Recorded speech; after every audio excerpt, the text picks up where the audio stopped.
ಆಯಾಮದಲ್ಲಿ ಚರ್ಚೆಯನ್ನ ಪ್ರಾರಂಭ ಮಾಡ್ತಾ ಹೋಗೋಣ. ಆದರೆ ಚರ್ಚೆಗೆ ಮುಂಚೆ ನಾಳಿನ ದೆಹಲಿ ವಿಸಿಟ್ ಬಗ್ಗೆ ಕಾಂಗ್ರೆಸ್ನ ನಾಯಕರ ಪ್ರತಿಕ್ರಿಯೆ ಯಾವ ರೀತಿ ಇದೆ ಕೇಳೋಣ. ಪಕ್ಷದ ಹಿತದೃಷ್ಟಿಯಿಂದ ಪಕ್ಷಕ್ಕೆ ಏನೇನು ಬೇಕು ಅದನ್ನೆಲ್ಲ ಮಾಡಬೇಕು. ಆಮೇಲೆ ಕೆಲವು ಮಿನಿಸ್ಟರ್ಸ್ ಎಲ್ಲ ಈ ಡಿಸ್ಟ್ರಿಕ್ಟ್ ಮಿನಿಸ್ಟರ್ ಇದ್ದೀವಿ, ಎಲೆಕ್ಷನ್ಸ್ನ ಜವಾಬ್ದಾರಿ ಅವರೆಲ್ಲ ಕಂಪ್ಲೀಟ್ ಈಗಿಂದನೇ ಟೂರ್ ಶುರು ಮಾಡಬೇಕು. ಸಂಘಟನೆ ದೃಷ್ಟಿಯಿಂದ ಮತ್ತು ಈಗ ಬಹುಶಃ ಇನ್ನೊಂದು 8 ತಿಂಗಳಲ್ಲಿ ಲೋಕಸಭಾ ಎಲೆಕ್ಷನ್ ಬರ್ತದೆ. ಆ ಹಿನ್ನೆಲೆಯಲ್ಲಿ ಚರ್ಚೆ ಮಾಡಲಿಕ್ಕೆ ಕರೆದಾರ ಅಂತ ನಾನು ತಿಳ್ಕೊಂಡಿದ್ದೀನಿ. ಅದು ರಾಜಕೀಯಗಳಿಗೆ ಎಲ್ಲ ಕಡೆ ಇದ್ದದ್ದು, ಎಲ್ಲ ಪಾರ್ಟಿ ಎಲ್ಲ ಕಡೆ ಇದ್ದದ್ದು, ಹೊಸದೇನಲ್ಲ ಅದ, ಎಲ್ಲ ಕಡೆ ಇದ್ದದ್ದು. ಬಿಜೆಪಿ, ಕಾಂಗ್ರೆಸ್, JDS ಮತ್ತೆ ಯಾವ ಪಾರ್ಟಿ ಇದ್ರು ಕೋಲ್ಡ್ ವಾರು ಹಾಟ್ ವಾರು ಎರಡೂ ಇರ್ತದೆ. ನನಗೆ ದೆಹಲಿಯಿಂದ AICCಯಿಂದ ಏನು ಬರಬೇಕು ಚರ್ಚೆಗೆ ಅಂತ ಹೇಳಿ ನಾವಾನಿಲ್ಲ. ಜನರಲ್ ಆಗಿ ಇಲ್ಲಿ ಹೇಳಿದ್ರು, ಎಲ್ಲಿ ಬೆಂಗಳೂರಲ್ಲಿ. ಈಗ ಅಧಿಕೃತವಾಗಿ ನನಗೆ ಬರದೆ ನಾನು ಹೆಂಗೆ ಹೋಗೋದು? ಚರ್ಚೆಯಲ್ಲಿ ನನ್ನ ಜೊತೆ ಭಾಗಿಯಾಗ್ತಾ ಇದ್ದಾರೆ ಹಿರಿಯ ಪತ್ರಕರ್ತರಾದ ದಿನೇಶ್ ಅಮೀನ್ಮಟ್ಟು ಅವರು, ಹಾಗೆ ಕಾಂಗ್ರೆಸ್ ವಕ್ತಾರರಾದ ರಮೇಶ್ ಬಾಬು ಅವರು, JDSನ ವಕ್ತಾರರಾದ ಗಂಗಾಧರ್ ಮೂರ್ತಿ ಅವರು, ಹಾಗೆ ಬಿಜೆಪಿ ವಕ್ತಾರರಾದ HN ಚಂದ್ರಶೇಖರ್ ಅವರು. ಎಲ್ಲರಿಗೂ ಕಾರ್ಯಕ್ರಮಕ್ಕೆ ಸ್ವಾಗತ. ದಿನೇಶ್ ಅಮೀನ್ಮಟ್ಟು ಸರ್, ನಿಮ್ಮಿಂದ ಕಾರ್ಯಕ್ರಮ ಮಾಡೋಣ. ಯಾಕಂದ್ರೆ ರಾಜಕೀಯ ನಾಯಕರು ಅವ್ರವ್ರ ವಿಶ್ಲೇಷಣೆ ಆಮೇಲೆ ಮಾಡ್ತಾ ಹೋಗ್ತಾರೆ. ಈಗ 135 ಗೆದ್ದು ಸುಭದ್ರ ಸರ್ಕಾರ ರಚನೆ ಮಾಡಿದ ಕಾಂಗ್ರೆಸ್ ಪಾಳಿಯದಲ್ಲಿ ಆ ಸುಭದ್ರತೆಯ ವಿಶ್ವಾಸವನ್ನ ಹೊತ್ತೇನೆ ನಾಳಿನ ದೆಹಲಿ ಟೂರ್ಗೆ ಹೊರಟಿದ್ದಾರೆ ಅಂತ ಅನ್ನಿಸ್ತಿದ್ಯಾ? ರಾಜಕೀಯವನ್ನ ಬಹಳ ವರ್ಷಗಳಿಂದ ಗಮನಿಸ್ತಾ ಇರೋರು ತಾವಾಗಿ ಅಭದ್ರತೆ ಅನ್ನೋದು ಈ ಅವಿಶ್ವಾಸವನ್ನ ವ್ಯಕ್ತಪಡಿಸಿದ ಕೆಲ ಶಾಸಕರ ಪಾತ್ರದಿಂದ ಕಾಣೋಕ್ ಸಿಗ್ತಿದ್ಯಾ ಅಂತ ಹೇಳಿ. ನನ್ನ ಪ್ರಕಾರ ನೀವು ಹೇಳಿದಾಗೆ ಭಾಳ ವರ್ಷಗಳಿಂದ ಅಂದರೆ ಕಳೆದ ಒಂದು 2-3 ದಶಕಗಳಿಂದ ರಾಜಕೀಯವನ್ನು ಒಬ್ಬ ಪತ್ರಕರ್ತನಾಗಿ ನಾನು ನೋಡಿದವನು. 2004ರಿಂದ 2013ರವರೆಗಿನ ರಾಜಕೀಯ ಭಾಳ ಸಂಚಲನಗಳಿಂದ ಕೂಡಿದ ರಾಜಕೀಯ. 6 ಮಂದಿ ಮುಖ್ಯಮಂತ್ರಿಗಳು ಬದಲಾಗಿದ್ದರು. ನಾವು ಭಾಳ ದೊಡ್ಡ ಮಟ್ಟದ ಭಿನ್ನಮತೀಯ ಚಟುವಟಿಕೆಗಳನ್ನು ಈ ರಾಜ್ಯದಲ್ಲಿ ನೋಡಿದ್ದೇವೆ. ರೆಸಾರ್ಟ್ ರಾಜಕಾರಣ, ಹೊತ್ಕೊಂಡು ತಿರುಗೋದು, ಆ ರಾಜ್ಯಕ್ಕೆ ಹೋಗೋದು, ಈ ರಾಜ್ಯಕ್ಕೆ ಹೋಗೋದು ಎಲ್ಲವನ್ನೂ ನೋಡಿದವರಿಗೆ ಇವತ್ತಿನ ಕೆಲವು ದಿನಗಳಿಂದ ಚರ್ಚೆ ಆಗ್ತಾ ಇರೋದು ನನಗಂತೂ ಇದು ಭಾಳ ಒಂಥರ ತಮಾಷೆ ಥರ ಕಾಣುತ್ತೆ ನನಗೆ. ಯಾವುದೇ ರಾಜಕೀಯ ಪಕ್ಷದಲ್ಲೂ ಒಂದು ಅಸಮಾಧಾನ, ಅತೃಪ್ತಿ ಇರುತ್ತೆ. ನಮ್ಮದು ಪ್ರಜಾಪ್ರಭುತ್ವ, ಸಂಸದೀಯ ಪ್ರಜಾಪ್ರಭುತ್ವ, ಇದು ಅರಸೊತ್ತಿಗೆ ಅಲ್ಲ ಅದು. ಅದರಿಂದ ಈ ರೀತಿಯ ಚರ್ಚೆ ಆದರೆ ಅಲ್ಲಿ ಒಂದು ಆಂತರಿಕ ಪ್ರಜಾಪ್ರಭುತ್ವ ಇದೆ ಅಂತ ನನಗೆ ಅನಿಸೋದು ನನಗೆ. ಆದರೆ ಅದನ್ನು ಹೇಳುವ ರೀತಿಯಲ್ಲಿ, ಬಳಸುವ ಭಾಷೆಯಲ್ಲಿ ಸ್ವಲ್ಪ ಹೆಚ್ಚು ಕಡಿಮೆ ಆದಾಗ ಅದು ಒಂದು ಫ್ರಸ್ಟ್ರೇಷನ್. ಯಾಕೆಂದರೆ ನೀವು ಯಾವುದೇ ಒಂದು ಪಕ್ಷ ಅಧಿಕಾರಕ್ಕೆ ಬಂದ ಕೂಡಲೇ ಭಾಳಷ್ಟು ಮಂದಿ ಸಚಿವ ಸ್ಥಾನದ ಆಕಾಂಕ್ಷಿಗಳಾಗಿರ್ತಾರೆ.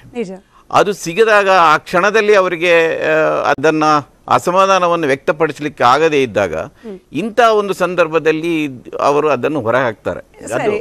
ಬಟ್ ಈ ರೀತಿ ಚಟುವಟಿಕೆಗಳು ಒಂದಷ್ಟು ಸಮಯ ಕಳೆದ ಮೇಲೆ ಆಗಿದ್ರೆ ಬಹುಶಃ ಇಷ್ಟರ ಯಾಕಂತಂದ್ರೆ ಈಗ ಟೈಮಿಂಗ್ ನೋಡಿ, ಲೋಕಸಭಾ ಚುನಾವಣೆ ಕೆಲವೇ ತಿಂಗಳಿರೋದು, ಹಾಗೆ ಅಧಿಕಾರಕ್ಕೆ ಬಂದು ಕೆಲವೇ ತಿಂಗಳಾಗಿರೋದು. ಇಷ್ಟು ಬೇಗ is it like too early ಅಂತ ಅನಿಸ್ತಿದೆ? 2013ರಲ್ಲಿ ಸಿದ್ದರಾಮಯ್ಯನವರು ಅಧಿಕಾರಕ್ಕೆ ಬಂದಾಗ ಇದೇ ಈಗ ಉಪಮುಖ್ಯಮಂತ್ರಿಯಾದ DK ಶಿವಕುಮಾರ್ ಅವರನ್ನು, ರೋಷನ್ ಬೇಗ್ ಅವರನ್ನು ಸಂಪುಟಕ್ಕೆ ತೆಗೆದುಕೊಳ್ಳಿಲ್ಲ. ಆಗಲೂ ಇದೇ ರೀತಿ ಚರ್ಚೆ ನಡೆದಿತ್ತು. ಅದರಿಂದ ಇದು ಹೊಸ್ತೇನಲ್ಲ. ಈಗ BJPಯಲ್ಲಿ ಮುಖ್ಯಮಂತ್ರಿ ಆದಾಗ ನೀವು ನೋಡಿ ಏನೆಲ್ಲ ಆಗಿದೆ ಅಂತ. ಅದೊಂದು ಸಾಮಾನ್ಯ. ಅದು ನನಗೆ ಇದರಲ್ಲಿ ಭಾಳ ದೊಡ್ಡ ಸೀರಿಯಸ್ ಆದ ಥ್ರೆಟ್ ಸರ್ಕಾರಕ್ಕೆ ಇದೆ, ಇಲ್ಲದ್ರೆ ಪಕ್ಷಕ್ಕೆ ಭಾಳ ದೊಡ್ಡ ಡ್ಯಾಮೇಜ್ ಆಗಿದೆ ಅಂತ ನನಗೆ ಅನಿಸೋದಿಲ್ಲ. ಕೆಲ ಸಂದೇಶಗಳ ಬಗ್ಗೆ ಅನುಮಾನ ಇದೆ, ಅದರಿಂದ ಮುಂದಿನ ಹಂತದಲ್ಲಿ ಅದಕ್ಕೆ ಕ್ಲಾರಿಫಿಕೇಶನ್ ಪಡ್ಕೊಳ್ಳಿ. ಆದರೆ ಈಗ ಅವರು ಒಂದು ಶಾಸಕಾಂಗ ಪಕ್ಷದ ಸಭೆ ಕರೀಲಿಕ್ಕೆ ಅಂತ ಒಂದು ಪತ್ರ ಕೊಟ್ಟರು. ನನಗೆ ಒಂದು ಡೆಮೋಕ್ರೆಟಿಕ್ ಸಿಸ್ಟಮ್ ಒಳಗಡೆ ಅವನೊಬ್ಬ ಡಿಮಾಂಡ್ ಮಾಡಿದ್ರೆ ತಪ್ಪೇನಂತ ನನಗೆ. ಬಟ್ ಅದನ್ನ ಡಿಫೆಂಡ್ ಮಾಡ್ಕೊಂಡಿದ್ವೇನು ಕ್ವಶನಬಲ್ ಆಗ್ಲಿಲ್ಲ, ಅಂತ ಆಯ್ತು, ಬರ್ದೇ ಇಲ್ಲ ಅಂತ ಆಯ್ತು, ಬಿಜೆಪಿ ಕ್ರಿಯೇಟೆಡ್ ಅಂತ ಆಯ್ತು. ಇಲ್ಲ, ಅದರಲ್ಲಿ ಒಂದು ಪತ್ರದ ಬಗ್ಗೆ BR ಪಾಟೀಲ್ ಹೇಳಿದ್ರು, ಅದು ನನ್ನ ಪತ್ರ ಅಲ್ಲ, ನನ್ನ ಪತ್ರ ಇದು, ಅದನ್ನ ಡಿಸ್ಟಾರ್ಟ್ ಮಾಡಿದ್ದಾರೆ ಅಂತ. ಅದು ಇವತ್ತು ಈ ಫೇಕ್ ಲೆಟರ್ಗಳು, ಫೇಕ್ ನ್ಯೂಸ್ಗಳ ಕಾಲದಲ್ಲಿ ಅದನ್ನು ನಾವು ಡಿಕ್ಲೈನ್ ಮಾಡ್ಲಿಕ್ಕೆ ಆಗುದಿಲ್ಲ. ಅದು ಆಗಿರ್ಬೋದು.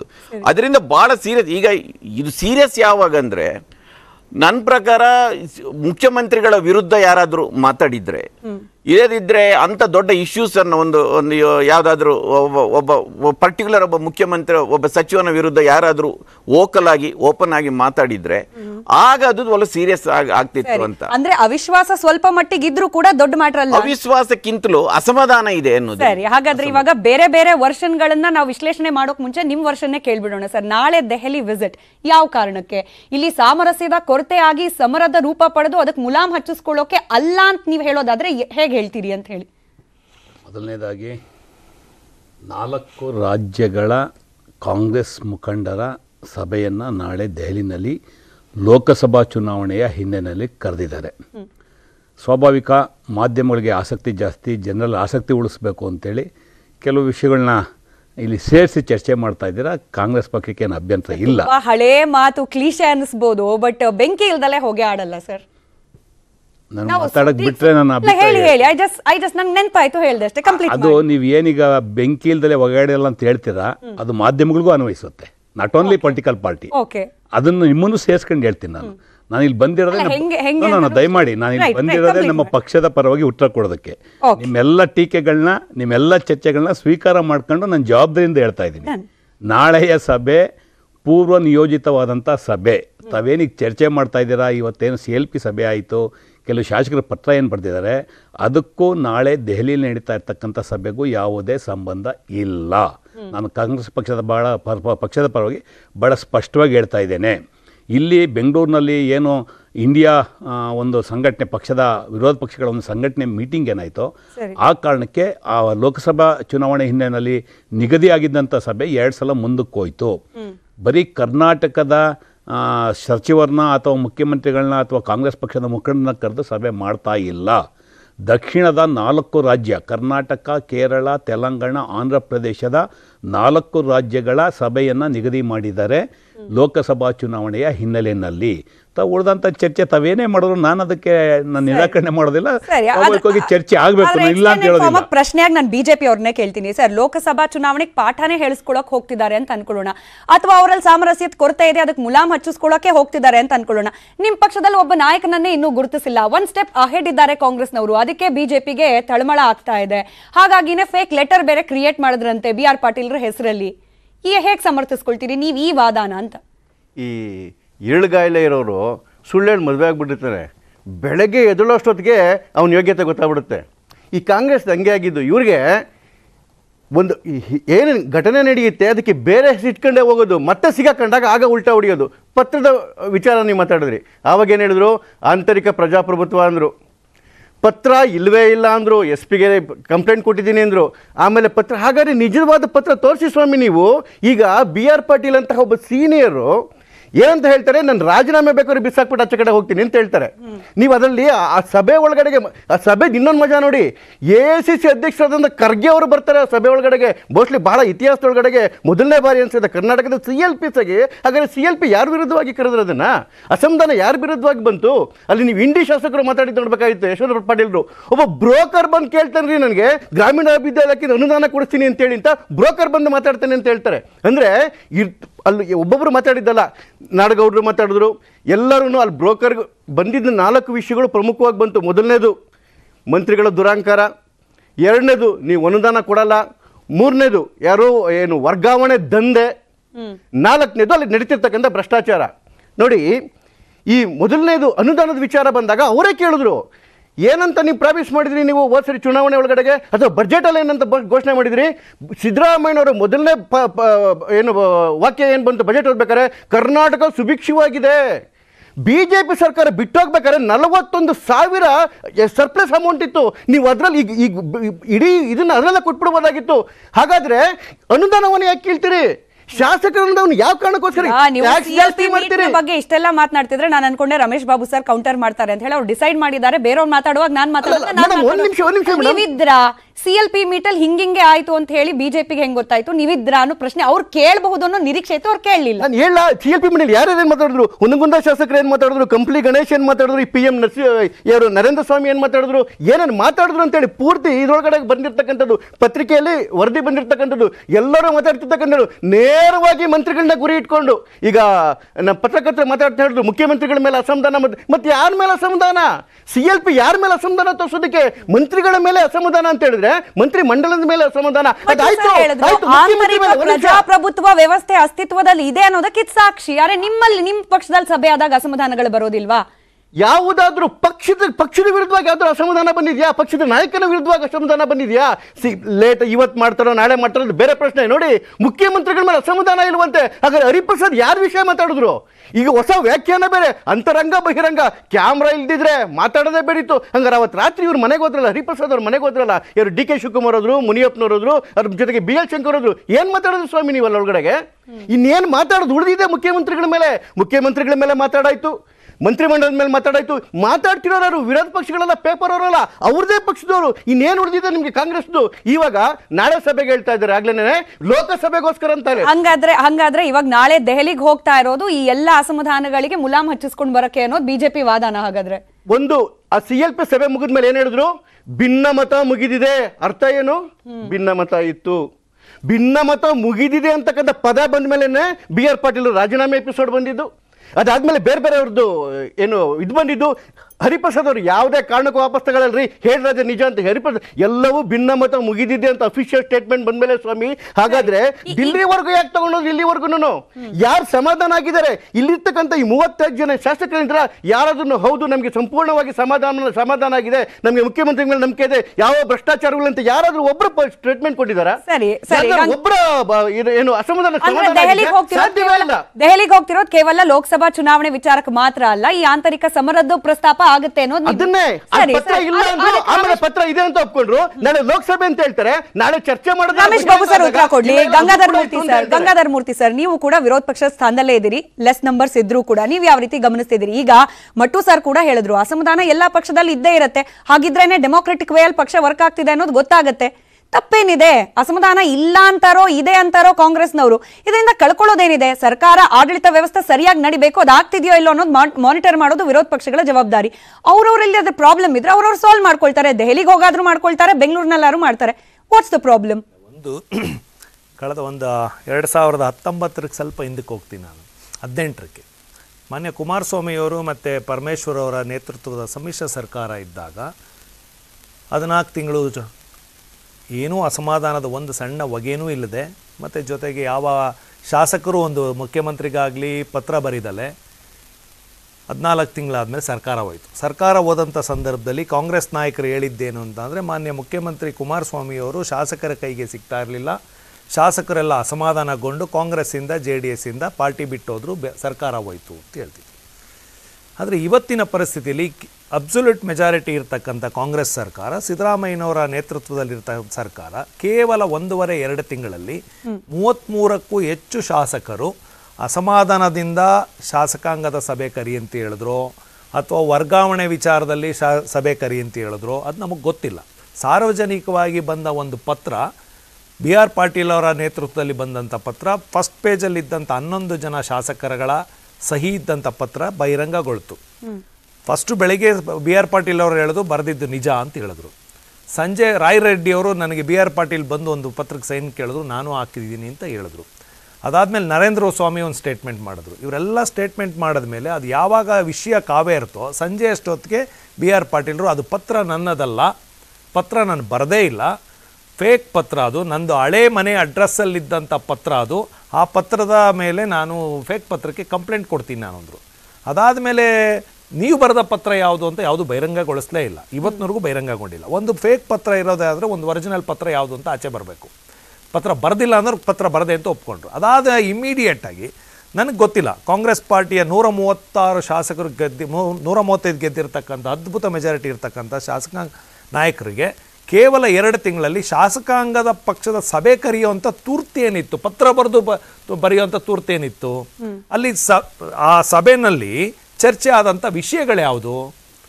ಹೊರಗಡೆ ಬಂದ ತಕ್ಷಣ ಹೇಳಿದಂಥದ್ದೇನು ಎಲ್ಲ ನಾಯಕರು ಹೇಳ್ದಂತೇನು ಇರ್ತಕ್ಕಂಥ ಅಸಮಾಧಾನ ಸಣ್ಣ ಪುಟ್ಟ ಹೊಗೆಗಳು ಏನಿತ್ತು ಅವೆಲ್ಲ ಬಗೆಹರಿಸ್ಕೊಂಡಿದ್ದೀವಿ ಅಂತ ಹೇಳಿದ್ರು. ಒಂದು. ಎರಡನೇದು ಪರಮೇಶ್ವರ್ ಅವರು ಏನು ಸ್ಟೇಟ್ಮೆಂಟ್ ಮಾಡಿದ್ರು, ಬಿ ಆರ್ ಪಾಟೀಲ್ರು ಸಭೆನಲ್ಲಿ ಕ್ಷಮೆ ಕೇಳಿದ್ರು. ಅಂದ್ರೆ ಯಾವ ವಿಷಯಕ್ಕೆ ಕ್ಷಮೆ ಕೇಳಿದ್ರು? ಶಾಸಕಾಂಗ ಪಕ್ಷದ ಸಭೆ ಕರೀಲಿಕ್ಕೆ ಪತ್ರ ಬರೆದಿದ್ದಕ್ಕೆ ಕ್ಷಮೆ ಕೇಳಿದ್ರ, ಅಥವಾ ಅಲ್ಲಿರ್ತಕ್ಕಂಥ ನಮ್ಮ ಕೆಲಸಗಳ ಅದನ್ನೇ ಹೇಳಿದ್ರು. ಯಾಕಂದ್ರೆ ಎಲ್ಲವೂ ನಾವೇನ್ ಶಾಸಕಾಂಗ ಪಕ್ಷದ ಸಭೆಯಲ್ಲಿ ಇರಲಿಲ್ಲ, ಮಾಧ್ಯಮಗಳಲ್ಲಿ ಬಂದಿದ್ದೋ ಇನ್ನೊಂದ್ರ ಅದ್ರ ಬಗ್ಗೆ ನಾನು ಚರ್ಚೆ ಮಾಡಲ್ಲ. ಆದ್ರೆ ಅವರ ಹೇಳಿಕೆಗಳ ಮೇಲೆ ಚರ್ಚೆ ಮಾಡೋದಾದ್ರೆ ಪರಮೇಶ್ವರ್ ಅವ್ರ ಹೇಳಿಕೆ, ಬಿ ಆರ್ ಪಾಟೀಲ್ ಹೇಳಿಕೆ. ಪರಮೇಶ್ವರ್ ಅವ್ರ ಹೇಳಿಕೆ ಏನು? ಅವರು ನಮ್ಮ ಮುಂದೆನೆ ನಾನು ಪತ್ರ ಬರೆದಿದ್ದು ತಪ್ಪಾಯಿತು ಅಂತ ಕ್ಷಮೆ ಕೇಳಿದ್ರು. ಅದು ಇಮಿಡಿಯೇಟ್ ಆಗಿ ರಿಯಾಕ್ಷನ್ ಏನು ಹೇಳಿದ್ರು, ನಾನಂತ ತಪ್ಪು ಮಾಡಿಲ್ಲ, ನಾನಂತ ಏಡಿತನದ ಕೆಲಸ ಮಾಡಿಲ್ಲ, ನನ್ನ ಆತ್ಮಗೌರವಕ್ಕೆ ಧಕ್ಕೆ ಬಂದ್ರೆ ರಾಜೀನಾಮೆ ಕೊಡ್ತೀನಿ ಅನ್ನೋ ಮಟ್ಟಕ್ಕೂ ಬಿ ಆರ್ ಪಾಟೀಲ್ ಹೋದ್ರು. Is a senior most leader in assembly. 83ರಲ್ಲಿ ಸಿದ್ದರಾಮಯ್ಯನವ್ರ ಜೊತೆ ಅಸೆಂಬ್ಲಿಗೆ ಬಂದಂತವ್ರು ಅವರು ಸಿದ್ದರಾಮಯ್ಯನವರು 83ಕ್ಕೆ ಬಂದ್ರು, ಇವರು 83ಕ್ಕೆ ಬಂದವರು, ಹಳೆ ಜನತಾ ಪರಿವಾರದ ನಾಯಕರು. ಅವರು ಯಾವ ಮಾತನ್ನು ಹೇಳ್ತಾರೋ ಇವತ್ತಿನವರೆಗೂ ನಾನು ಅಬ್ಸರ್ವ್ ಮಾಡ್ದಂಗೆ ನಾವು ಹತ್ರದಿಂದ ನೋಡಿದ್ದೀವಿ ಅವ್ರನ್ನ. ಯಾವತ್ತೂ ಅವ್ರು ಒಂದು ಮಾತಿಗೆ ಬದ್ಧ ಆಗ್ತಾರೋ ಅದು ಎಂಥ ಸಂದರ್ಭ ಬಂದ್ರೂ ಅವರು ಅದನ್ನ ಹಿಂದೆ ತಗೊಳ್ಳಲ್ಲ. ಆ ವಿಷಯದಲ್ಲಿ ಅವ್ರು ಚರ್ಚೆ ಮಾಡಿದ್ದಾರೆ. ಯಾವ ಈಗ ಉದಾಹರಣೆಗೆ ಇನ್ನೊಂದು AICC ನಾಯಕರಾಗಿದ್ದಂಥ ಸೀನಿಯರ್ ಮೋಸ್ಟ್ ಲೀಡರ್ ಹರಿಪ್ರಸಾದ್ ಅವರು ಒಂದು ಸ್ಟೇಟ್ಮೆಂಟ್ ಮಾಡ್ತಾರೆ. ಏನ್ ಹೇಳ್ತಾರೆ? ಎಲ್ಲೋ ಮಂಗಳೂರಲ್ಲಿ ಒಂದು ಸಭೆನಲ್ಲಿ ಅವ್ರೇನ್ ಹೇಳ್ತಾರೆ, ಅಸಮಾಧಾನ ರೀತಿಯಲ್ಲಿ ಹೇಳಿದ ಮೇಲೆ ಅವರು ಮೊನ್ನೆ ಒಂದು ಹೇಳಿಕೆ ಮಾಡ್ತಾರೆ, ಕ್ಯಾಮ್ರಾ ಮುಂದೆ ಅದು ಚರ್ಚೆ ಆಗೋಗ್ಬಿಟ್ಟಿದೆ, ಅದನ್ನ ವಾಪಸ್ ತಗೊಳ್ಳೋದು ಬಿಡೋದು, ನಾನು ಹೇಳಿದ್ದ ವಿಷಯಕ್ಕೆ ನಾನು ಈಗಲೂ ಬದ್ಧನಾಗಿದ್ದೇನೆ. ಅಂದ್ರೆ ಅರ್ಥ ಏನು? ಅಂದ್ರೆ ಒಂದೇ ನಿಮಿಷ ಅಸಮಾಧಾನದ ಬಗ್ಗೆ ಕರ್ನಾಟಕದಲ್ಲೇ ಶಾಸಕಾಂಗ ಸಭೆನಲ್ಲಿ ಎಲ್ಲ ಇತ್ಯರ್ಥ ಆಗಿದ್ರೆ ದೆಹಲಿಗೆ ಹೋಗೋ ಅನಿವಾರ್ಯತೆ ಇರ್ಲಿಲ್ಲ ಅಂತ ನನ್ನ ಇಷ್ಟೇ ಅಲ್ಲ. Ramesh Babu sir, B R ಪಾಟೀಲ್ರು ದೆಹಲಿಗೆ ಹೋಗಿದ್ದಾರೆ ಅನ್ನೋ ಮಾಹಿತಿ ನಮ್ಗಿದೆ, ತಪ್ಪಿದ್ರೆ ನೀವು ಕರೆಕ್ಟ್ ಮಾಡಿ, ಅವ್ರಿಗೆ ಆಹ್ವಾನನೇ ಇಲ್ಲ. ಹರಿಪ್ರಸಾದ್ ಅವರು CLP ಮೀಟ್ ಅಲ್ಲಿ ಜಾಸ್ತಿ ಮಾತಾಡಿಲ್ಲ ಅನ್ನೋ ಮಾಹಿತಿ ನಮ್ಗಿದೆ, ತಪ್ಪಾಗಿದ್ರೆ ಅದನ್ನು ಕರೆಕ್ಟ್ ಮಾಡಿ ನೀವು. ಆದ್ರೆ ದೆಹಲಿಗೆ ಹೋಗಿ ಮತ್ತೊಂದಷ್ಟು ಮಾತಾಡ್ಬಿಡ್ತಾರೋ ಅನ್ನೋ ಆತಂಕ. ಈ ಉಳಿದು ಹೋಗಿರೋ ಚುಕ್ಕಿಗಳಿದೆಯಲ್ಲ, ಇದೇ ಅನುಮಾನಕ್ಕೆ ಕಾರಣವಾಗ್ತಿದ್ಯಾ ಅಂತ ಹೇಳಿ. ಏನೇನು ಚುಕ್ಕೆಗಳನ್ನ ಈಗ JDS ಮತ್ತೆ BJP ಪರವಾಗಿ ಇಡ್ಸಿದಿರೋ ಅವಕ್ಕೆ ಉತ್ತರ ಕೊಡೋಕೆ ನೀವು ಅವಕಾಶ ಕೊಡ್ತೀರಾ ಅಂತ ಭಾವನೆ ನನಗಿದೆ. 100% ಸರ್. ನೀವೇ ಮೊದಲನೇದಾಗಿ ನಾನು ನನ್ನ JDS ಮಿತ್ರರಿಗೆ ಹೇಳ್ತೀನಿ, JDS ನಾಯಕರಿಂದ ಕಾಂಗ್ರೆಸ್ ಪಕ್ಷ ಕಲಿಯಂಥದ್ದು ಏನೂ ಇಲ್ಲ. JDSನಲ್ಲಿ ಎಲ್ಲ ಏಕಮೇವ ವ್ಯಕ್ತಿಯ ಚಕ್ರಾಧಿಪತ್ಯ. ಅವರು ಲೆಜಿಸ್ಲೇಟಿವ್ ಪಾರ್ಟಿ ಲೀಡರು ಅವರೇ, ಪಾರ್ಟಿ ಪ್ರೆಸಿಡೆಂಟು ಅವರೇ, ಪಾರ್ಲಿಮೆಂಟರಿ ಬೋರ್ಡ್ ಚೇರ್ಮನ್ನು ಅವರೇ, ಪ್ರೆಸ್ ಸ್ಟೇಟ್ಮೆಂಟ್ ಕೊಡೋದು ಅವರೇ. ಅಷ್ಟರ ಮಟ್ಟಿಗೆ ಅವ್ರು ಸೀಮಿತ ಆಗಿದ್ದಾರೆ. ಅಷ್ಟರ ಮಟ್ಟಿಗೆ ಅವ್ರು ಫಸ್ಟ್ ನೈತಿಕತೆ ಉಳಿಸ್ಕೊಳ್ಳಿ, ಆಮೇಲೆ ಕಾಂಗ್ರೆಸ್ ಪಕ್ಷದ ಬಗ್ಗೆ ಮಾತಾಡಲಿ. ಶಾಸಕಾಂಗ ಪಕ್ಷ ಅಂದ್ರೆ ಏನು, ಶಾಸಕಾಂಗ ಪಕ್ಷ ಎಲ್ಲಿರುತ್ತೆ, ಶಾಸಕಾಂಗ ಪಕ್ಷದ ನಾಯಕರು ಯಾವಾಗ ಸಭೆ ಕರಿಬೇಕು ಅದನ್ನು ಆಮೇಲೆ ಹೇಳಿ ಅವರು. ಪಾಪ ಅವರು ಇವತ್ತು ದಯಮಾಡಿ ನೀನು ಮುಗಿಸಿಲ್ಲ. ಅವ್ರು ಬರ್ತಾರೆ ಸದನದಲ್ಲಿ ಸರ್ಕಾರದ ವಿರುದ್ಧ, ಸಿದ್ದರಾಮಯ್ಯ ವಿರುದ್ಧ ಮಾತಾಡ್ತಾರೆ ಕುಮಾರಸ್ವಾಮಿರವರು. ಪಾಪ ಸದನದ ಒಳಗಡೆನೆ HD ರೇವಣ್ಣವರು, GT ದೇವೇಗೌಡರು ಸಿದ್ದರಾಮಯ್ಯನವರಿಗೆ, ಸರ್ಕಾರಕ್ಕೆ ಪ್ರಶಂಸೆಯ ಮಾತುಗಳನ್ನ ದಾಖಲೆ ಮೇಲೆ ಆಡ್ತಾರೆ. ಹಾಗಾಗಿ ನಾನು ಅದ್ರ ಬಗ್ಗೆ ಮಾತಾಡೋಕ್ಕೆ ಹೋಗಲ್ಲ. ಜನ ಎಲ್ಲ ಗಮನಿಸ್ತಾ ಇದ್ದಾರೆ ಯಾರು ಏನು ಯಾಕೆ ಅಂತೇಳಿ, ಅದ್ರ ಬಗ್ಗೆ ಚರ್ಚೆ ಮಾಡೋಕ್ಕೆ ಹೋಗಲ್ಲ. ಮತ್ತು ನನ್ನ ಸ್ನೇಹಿತರು BJP ಮಿತ್ರರು ಪಾಪ ಭಾಳ ಆವೇಶದಿಂದ ಮಾತಾಡೋರು, ಒಳ್ಳೊಳ್ಳೆ ಪದಗಳು ಬರ್ಸೋದ್ರು. ತಾವು ಕೇಳಿದ ಪ್ರಶ್ನೆಗೆ ಉತ್ತರನೇ ಕೊಡಲಿಲ್ಲ. ಇವತ್ತಿನವರೆಗೆ ಏನಕ್ಕೆ ವಿರೋಧ ಪಕ್ಷದ ನಾಯಕನ ಆಯ್ಕೆ ಮಾಡ್ಕೊಂಡಿಲ್ಲ ಅನ್ನೋ ಭಾಳ ಜಾಣ್ಮೆಯಿಂದ ಉತ್ತರ ಅಲ್ಲಲ್ಲ. ಅವ್ರಿಗೆ ನಿಮ್ಮ ಚರ್ಚೆ ನಂಗೆ ಉತ್ತರ ಕೊಡಲಿಲ್ಲ. ಅವ್ರು ದೆಹಲಿಗೆ ಹೋಗೋದು ಬಿಡೋದಿಲ್ಲ ಎರಡನೇ ಪ್ರಶ್ನೆ. ತಾವು ಎತ್ತದಂಥ ಮೂಲಭೂತ ಪ್ರಶ್ನೆಗೆ ಉತ್ತರವನ್ನು ಕೊಡಲಿಲ್ಲ. ಇಲ್ಲಿ ಒಂದು ಗಾದೆ ಮಾತನ್ನು ನಾನು ಬಳಸ್ಕೊಂಡು BJP ಉತ್ತರ ಕೊಡ್ತೀನಿ. 3 ಬಿಟ್ಟವ್ರು ಊರಿಗೆ ದೊಡ್ಡವರು, ಇವ್ರು 3 ಬಿಟ್ಬಿಟ್ಟವ್ರೆ BJP ಅವರು. ಅವರು ಈ ರಾಜಕಾರಣದಲ್ಲಿ ಕರ್ನಾಟಕದಲ್ಲಿ ಏನೇನು ಅವಲಕ್ಷಣಗಳು ಮಾಡಬೇಕೋ ಅಷ್ಟನ್ನು ಮಾಡಿದ್ದಾರೆ. ನನಗೊಂದು ಯಾರೋ ಹೇಳ್ತಾ ಇದ್ರು ಗಾಳಿ ಸುದ್ದಿ, CLP ಅಂದರೆ ಕಾಂಗ್ರೆಸ್ ಲೆಜಿಸ್ಲೇಟಿವ್ ಪಾರ್ಟಿಗೆ BL ಸಂತೋಷ್ ಬಂದು ಕೂತಿದ್ರು ಅಂತೇಳಿ. ಅವ್ರು ಮಾತಾಡಿದ್ದು ನೋಡಿದ್ರೆ ಈಗ ನಿಜ ಅನ್ನಿಸ್ತು ನನಗೆ. ಬಹುತೇಕ ಅವ್ರು ಬಂದು ಕೂತಿದ್ರು ಅನಿಸುತ್ತೆ. ಹಾಗಾಗಿ ಇಷ್ಟೆಲ್ಲ ಮಾಹಿತಿ ಕಾಂಗ್ರೆಸ್ ಪಕ್ಷದ ನಾಯಕರು, ಕಾಂಗ್ರೆಸ್ ಪಕ್ಷದ CLP ನಾಯಕರಿಗಿನ್ನ ಹೆಚ್ಚು ಅವ್ರ ಮಾಹಿತಿಯನ್ನು ತಗೊಂಡಿದ್ದಾರೆ. ಅದಕ್ಕೋಸ್ಕರ ಪಾಪ ಇಷ್ಟೆಲ್ಲ ಅಥೆಂಟಿಕೇಟ್ ಆಗಿ ಅಲ್ಲಲ್ಲ, ಇಷ್ಟೊಂದು ಅಥೆಂಟಿಕೇಟ್ ಆಗಿ ಯಾವ MLಗಳು ಏನೇನು ಮಾತಾಡಿದ್ರು ಇವೆಲ್ಲ ಉತ್ತರ ಕೊಡ್ತಾ ಇದ್ದಾರೆ. ಇಲ್ಲ ಅವ್ರದಿನ ಪ್ರಶ್ನೆ, ಐ ಆಮ್ ಸಾರಿ, ನೀವು ಆ ಥರ ಆಗಲ್ಲ. ಅವ್ರು ಮಾಡಿರೋ ಆರೋಪಗಳು ಉತ್ತರ ಕೊಡೋದಲ್ಲಿ ಡೋಂಟ್ ಡೈವರ್ಟ್ ಮೀ ಪ್ಲೀಸ್. ಇಲ್ಲ ಕೊಟ್ಟಿಲ್ಲ. ನೋಡಿ ಅವ್ರು ಹೇಳಿರೋ ಮಾತುಗಳು ಬಹಳ ಕೆಟ್ಟ ಮಾತುಗಳು ಬಳಸಿದ್ದಾರೆ. ಚರ್ಚೆಗೆ ಬಂದಾಗ ಆರೋಗ್ಯಕರವಾದಂಥ ಚರ್ಚೆ ಆಗಬೇಕು. ನಾವು ಬಂದಿರ್ತಕ್ಕಂಥದ್ದೇ ಚರ್ಚೆಗೆ. ನೋಡಿ, ಕಾಂಗ್ರೆಸ್ ಪಕ್ಷದ ಶಾಸಕಾಂಗ ಪಕ್ಷದ ಸಭೆ ಯಾವತ್ತೂ ಹಿಂದೆ ಹೋಗೋ ಪ್ರಶ್ನೆ ಇಲ್ಲ. ಸನ್ಮಾನ್ಯ ಸಿದ್ದರಾಮಯ್ಯನವರು ಬೀಯಿಂಗ್ ಎ CLP ಲೀಡರ್ ಏನಕ್ಕೆ ನಿಧಾನ ಆಯಿತು ಅನ್ನೋ ಮಾತನ್ನು ಹೇಳಿದ್ದಾರೆ. 27ನೇ ತಾರೀಕು ಗುರುವಾರ ಏನು CLP ಮೀಟಿಂಗ್ ಫಿಕ್ಸ್ ಆಗಿತ್ತು, ಅದು not because of letter of the BR Patil R anybody, ಅದು ಮುಂಚೆಲೇ ಫಿಕ್ಸ್ ಆಗಿತ್ತು. ಮೀನ್ ವೈಲ್ ಅವರು ಪತ್ರ ಬರೆದಿರೋದು ನಿಜ, ಇಲ್ಲ ಅಂತ ನಾನು ಹೇಳೋದಿಲ್ಲ. ಬಟ್ ಅದು ಮ್ಯಾನಿಪುಲೇಷನ್ ಆಗಿರೋದನ್ನ ಅವರೇ ಹೇಳಿದ್ದಾರೆ. ನಾನು ಅದಕ್ಕೆ ಕ್ಲಾರಿಟಿ ಕೊಡೋದು ಮತ್ತೊಂದು ಅವಶ್ಯಕತೆ ಇಲ್ಲ. ಬಿ ಆರ್ ಪಾಟೀಲ್ರು ಅವ್ರ ಪತ್ರ ಏನಿತ್ತೋ ಯಾಕೆ ಬಂತು ಅಂತೇಳಿ. ಮತ್ತೆ ನಾವು ಏನು ಒಂದು ಪಕ್ಷದ ವ್ಯವಸ್ಥೆಯಲ್ಲಿ ಪ್ರಜಾಪ್ರಭುತ್ವನ ಪದ ಏನಾಗಲೇ ನಮ್ಮ ಸ್ನೇಹಿತರ ಪತ್ರಕರ್ತರು ಬಳಸಿದ್ರು. ಪ್ರಜಾಪ್ರಭುತ್ವ ವ್ಯವಸ್ಥೆಯಲ್ಲಿ ಏನೇ ಇದ್ರು ಸಹ ಒಂದು ಚೌಕಟ್ಟಿನಲ್ಲಿ ಚರ್ಚೆ ಆಗುತ್ತೆ. CLPಗೆ ಬರೆದಂಥ ಪತ್ರಗಳು ಸಾರ್ವಜನಿಕವಾಗಿ ಚರ್ಚೆ ಮಾಡೋಂಥದ್ದು, ಸಾರ್ವಜನಿಕವಾಗಿ ವ್ಯಕ್ತಪಡಿಸೋಂಥದ್ದು ಯಾವಾಗ ಆಗುತ್ತೆ ಅಂದರೆ ಪಕ್ಷದಲ್ಲಿ ಭಿನ್ನಾಭಿಪ್ರಾಯ ಹುಟ್ಟಿ ಬಂಡಾಯ ಉಂಟಾದಾಗ ಅದು ಆಚೆ ಬರುತ್ತೆ. 1989ರಲ್ಲಿ ಜನತಾ ದಳದ ಸರ್ಕಾರ ತೆಗಿಬೇಕಾದ್ರೆ ದೇವೇಗೌಡರು ಆಚೆ ಬಂದರು. ಆವಾಗಲೂ ಈ ಥರ ಚರ್ಚೆ ಆಗುತ್ತೆ, ಬಂಡಾಯದ ಚರ್ಚೆ. ಇದು ಬಂಡಾಯ ಬಂದಿಲ್ಲ, ಅವರ ಅಭಿಪ್ರಾಯ ಹೇಳಿದ್ದಾರೆ. ಸ್ವಾಭಾವಿಕವಾಗಿ CLP ಪಾಟೀಲ್ನ ಚರ್ಚೆ ಆಗಿದೆ, ನಾನು ನಿರಾಕರಣೆ ಮಾಡೋದಕ್ಕೆ ಹೋಗೋದಿಲ್ಲ. ಒಂದು ಸ್ಪಷ್ಟವಾಗಿ ಹೇಳ್ತಾ ಇದ್ದೀನಿ,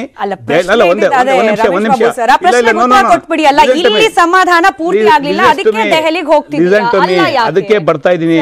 ದಯಮಾಡಿ ನಾನು very beginning I clarified the thing.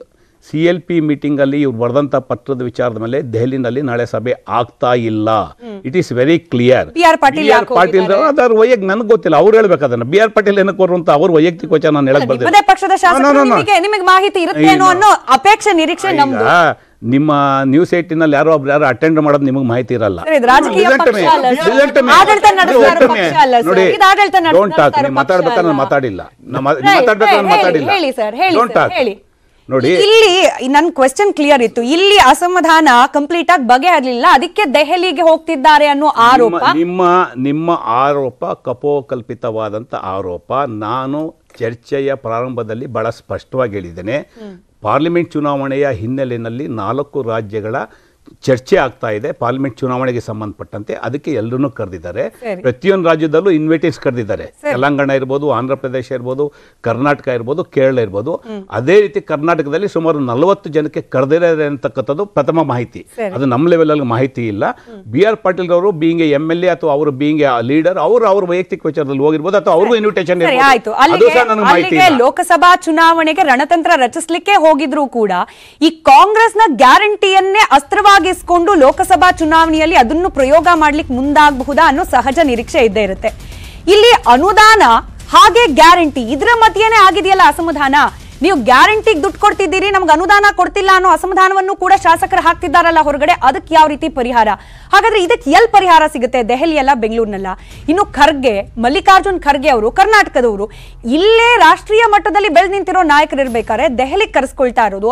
ಅದರಲ್ಲೂ ಕೂಡ ಸಿದ್ದರಾಮಯ್ಯ ಅಂತಹ ಒಬ್ಬ ಮಾಸ್ ಲೀಡರ್, ಒಬ್ಬ ಸುಪ್ರಿಮಸಿಯನ್ನ ಹಿಡ್ಕೊಳ್ಬಲ್ಲಂತಹ ಒಬ್ಬ ಲೀಡರ್ ಇರೋ ಸಂದರ್ಭದಲ್ಲಿ ಅವರ ಸಮೇತರಾಗಿ ದೆಹಲಿಗೆ ಕರೆಸ್ಕೊಳ್ತಾ ಇರೋದು. ಇದು ಬೇರೆ ಏನಾದ್ರೂ ಸಂದೇಶ ಕೊಡ್ತಾ ಇದೆಯಾ? ಇದ್ರ ಬಗ್ಗೆ ವಿಶ್ಲೇಷಣೆ ಬೇಕು, ಹಾಗೆ ಸ್ಪಷ್ಟನೆ ಬೇಕು. ಚರ್ಚೆ ಮುಂದುವರಿಯುತ್ತೆ ಚಿಕ್ಕ ಬ್ರೇಕ್ನ ನಂತರ. ದಿನೇಶ್ ಅಮೀನ್ಮಠ್ ಸರ್, ಈಗ ಅಸಮಾಧಾನ ಅಂತ ಆಗಿದ್ರಲ್ಲಿ ಪ್ರಮುಖವಾಗಿ ಕಾರಣ ಅಂತ ಕೇಳೋಕ್ ಸಿಕ್ಕಿತ್ತು. ಅದು ಅದಕ್ಕೆ ಅಂತ ಹೇಳಿದ್ರೆ ಎಲ್ಲಿಂದ ಸಿಕ್ತು ಸೋರ್ಸು ಅಂತ ರಮೇಶ್ ಬಾಬು ಸರ್ ಕೇಳ್ಬೋದು. ಬಟ್ ಚರ್ಚೆ ಆಗಿದ್ದ ವಿಚಾರ ಇಷ್ಟೇ. ಈಗ ಸಚಿವರು ಸರಿಯಾಗಿ ಸ್ಪಂದಿಸ್ತಾ ಇಲ್ಲ, ನಮ್ಗೆ ಅನುದಾನ ಬೇಕು, ಡೆವಲಪ್ಮೆಂಟ್ ಇಲ್ಲದೆ ಹೋದ್ರೆ ನಾವು ಮತ ಕೇಳೋಕ್ ಹೋದಾಗ ಹೆಂಗೆ? ಈಗ ಗ್ಯಾರಂಟಿ ನೀವು ಅನುಷ್ಠಾನ ಮಾಡ್ತೀರಿ, ಸಚಿವರುಗಳಿಗೆ ಕ್ರೆಡಿಟ್ ಸಿಗುತ್ತೆ, ಸರ್ಕಾರಕ್ಕೆ ಓವರ್ ಆಲ್ ಕ್ರೆಡಿಟ್ ಸಿಗುತ್ತೆ, ಮತದಾರರು ನಮ್ಮನ್ನು ಕೇಳ್ತಾರೆ, ಶಾಸಕರನ್ನ ನೀವೇನ್ ಮಾಡಿದ್ರಿ ನಮ್ಮ ಕ್ಷೇತ್ರಕ್ಕೆ ಅಂತ. ಈ ಅಸಮಾಧಾನ, ಇದಕ್ಕೆ ಪರಿಹಾರ ಇಲ್ಲೇ ಸಿಕ್ತಿತ್ತಾ? ಇಲ್ಲಿ ಸಿಕ್ಕಿದ್ರೆ ದೆಹಲಿಗೆ ಹೋಗೋ ಅವಶ್ಯಕತೆ ಇರ್ತಿತ್ತಾ? ಇದನ್ನ ಏನ್ ಹೇಳ್ತೀರಿ? ನಾನು ಒಬ್ಬ ನಾಗರಿಕನಾಗಿ ಇಲ್ಲದ್ರೆ ಒಬ್ಬ ಮತದಾರನಾಗಿ ಈ ಏನು ಬೆಳವಣಿಗೆ ನಡೀತಿದೆ ಅದನ್ನು ಸ್ವಾಗತಿಸ್ತೇನೆ.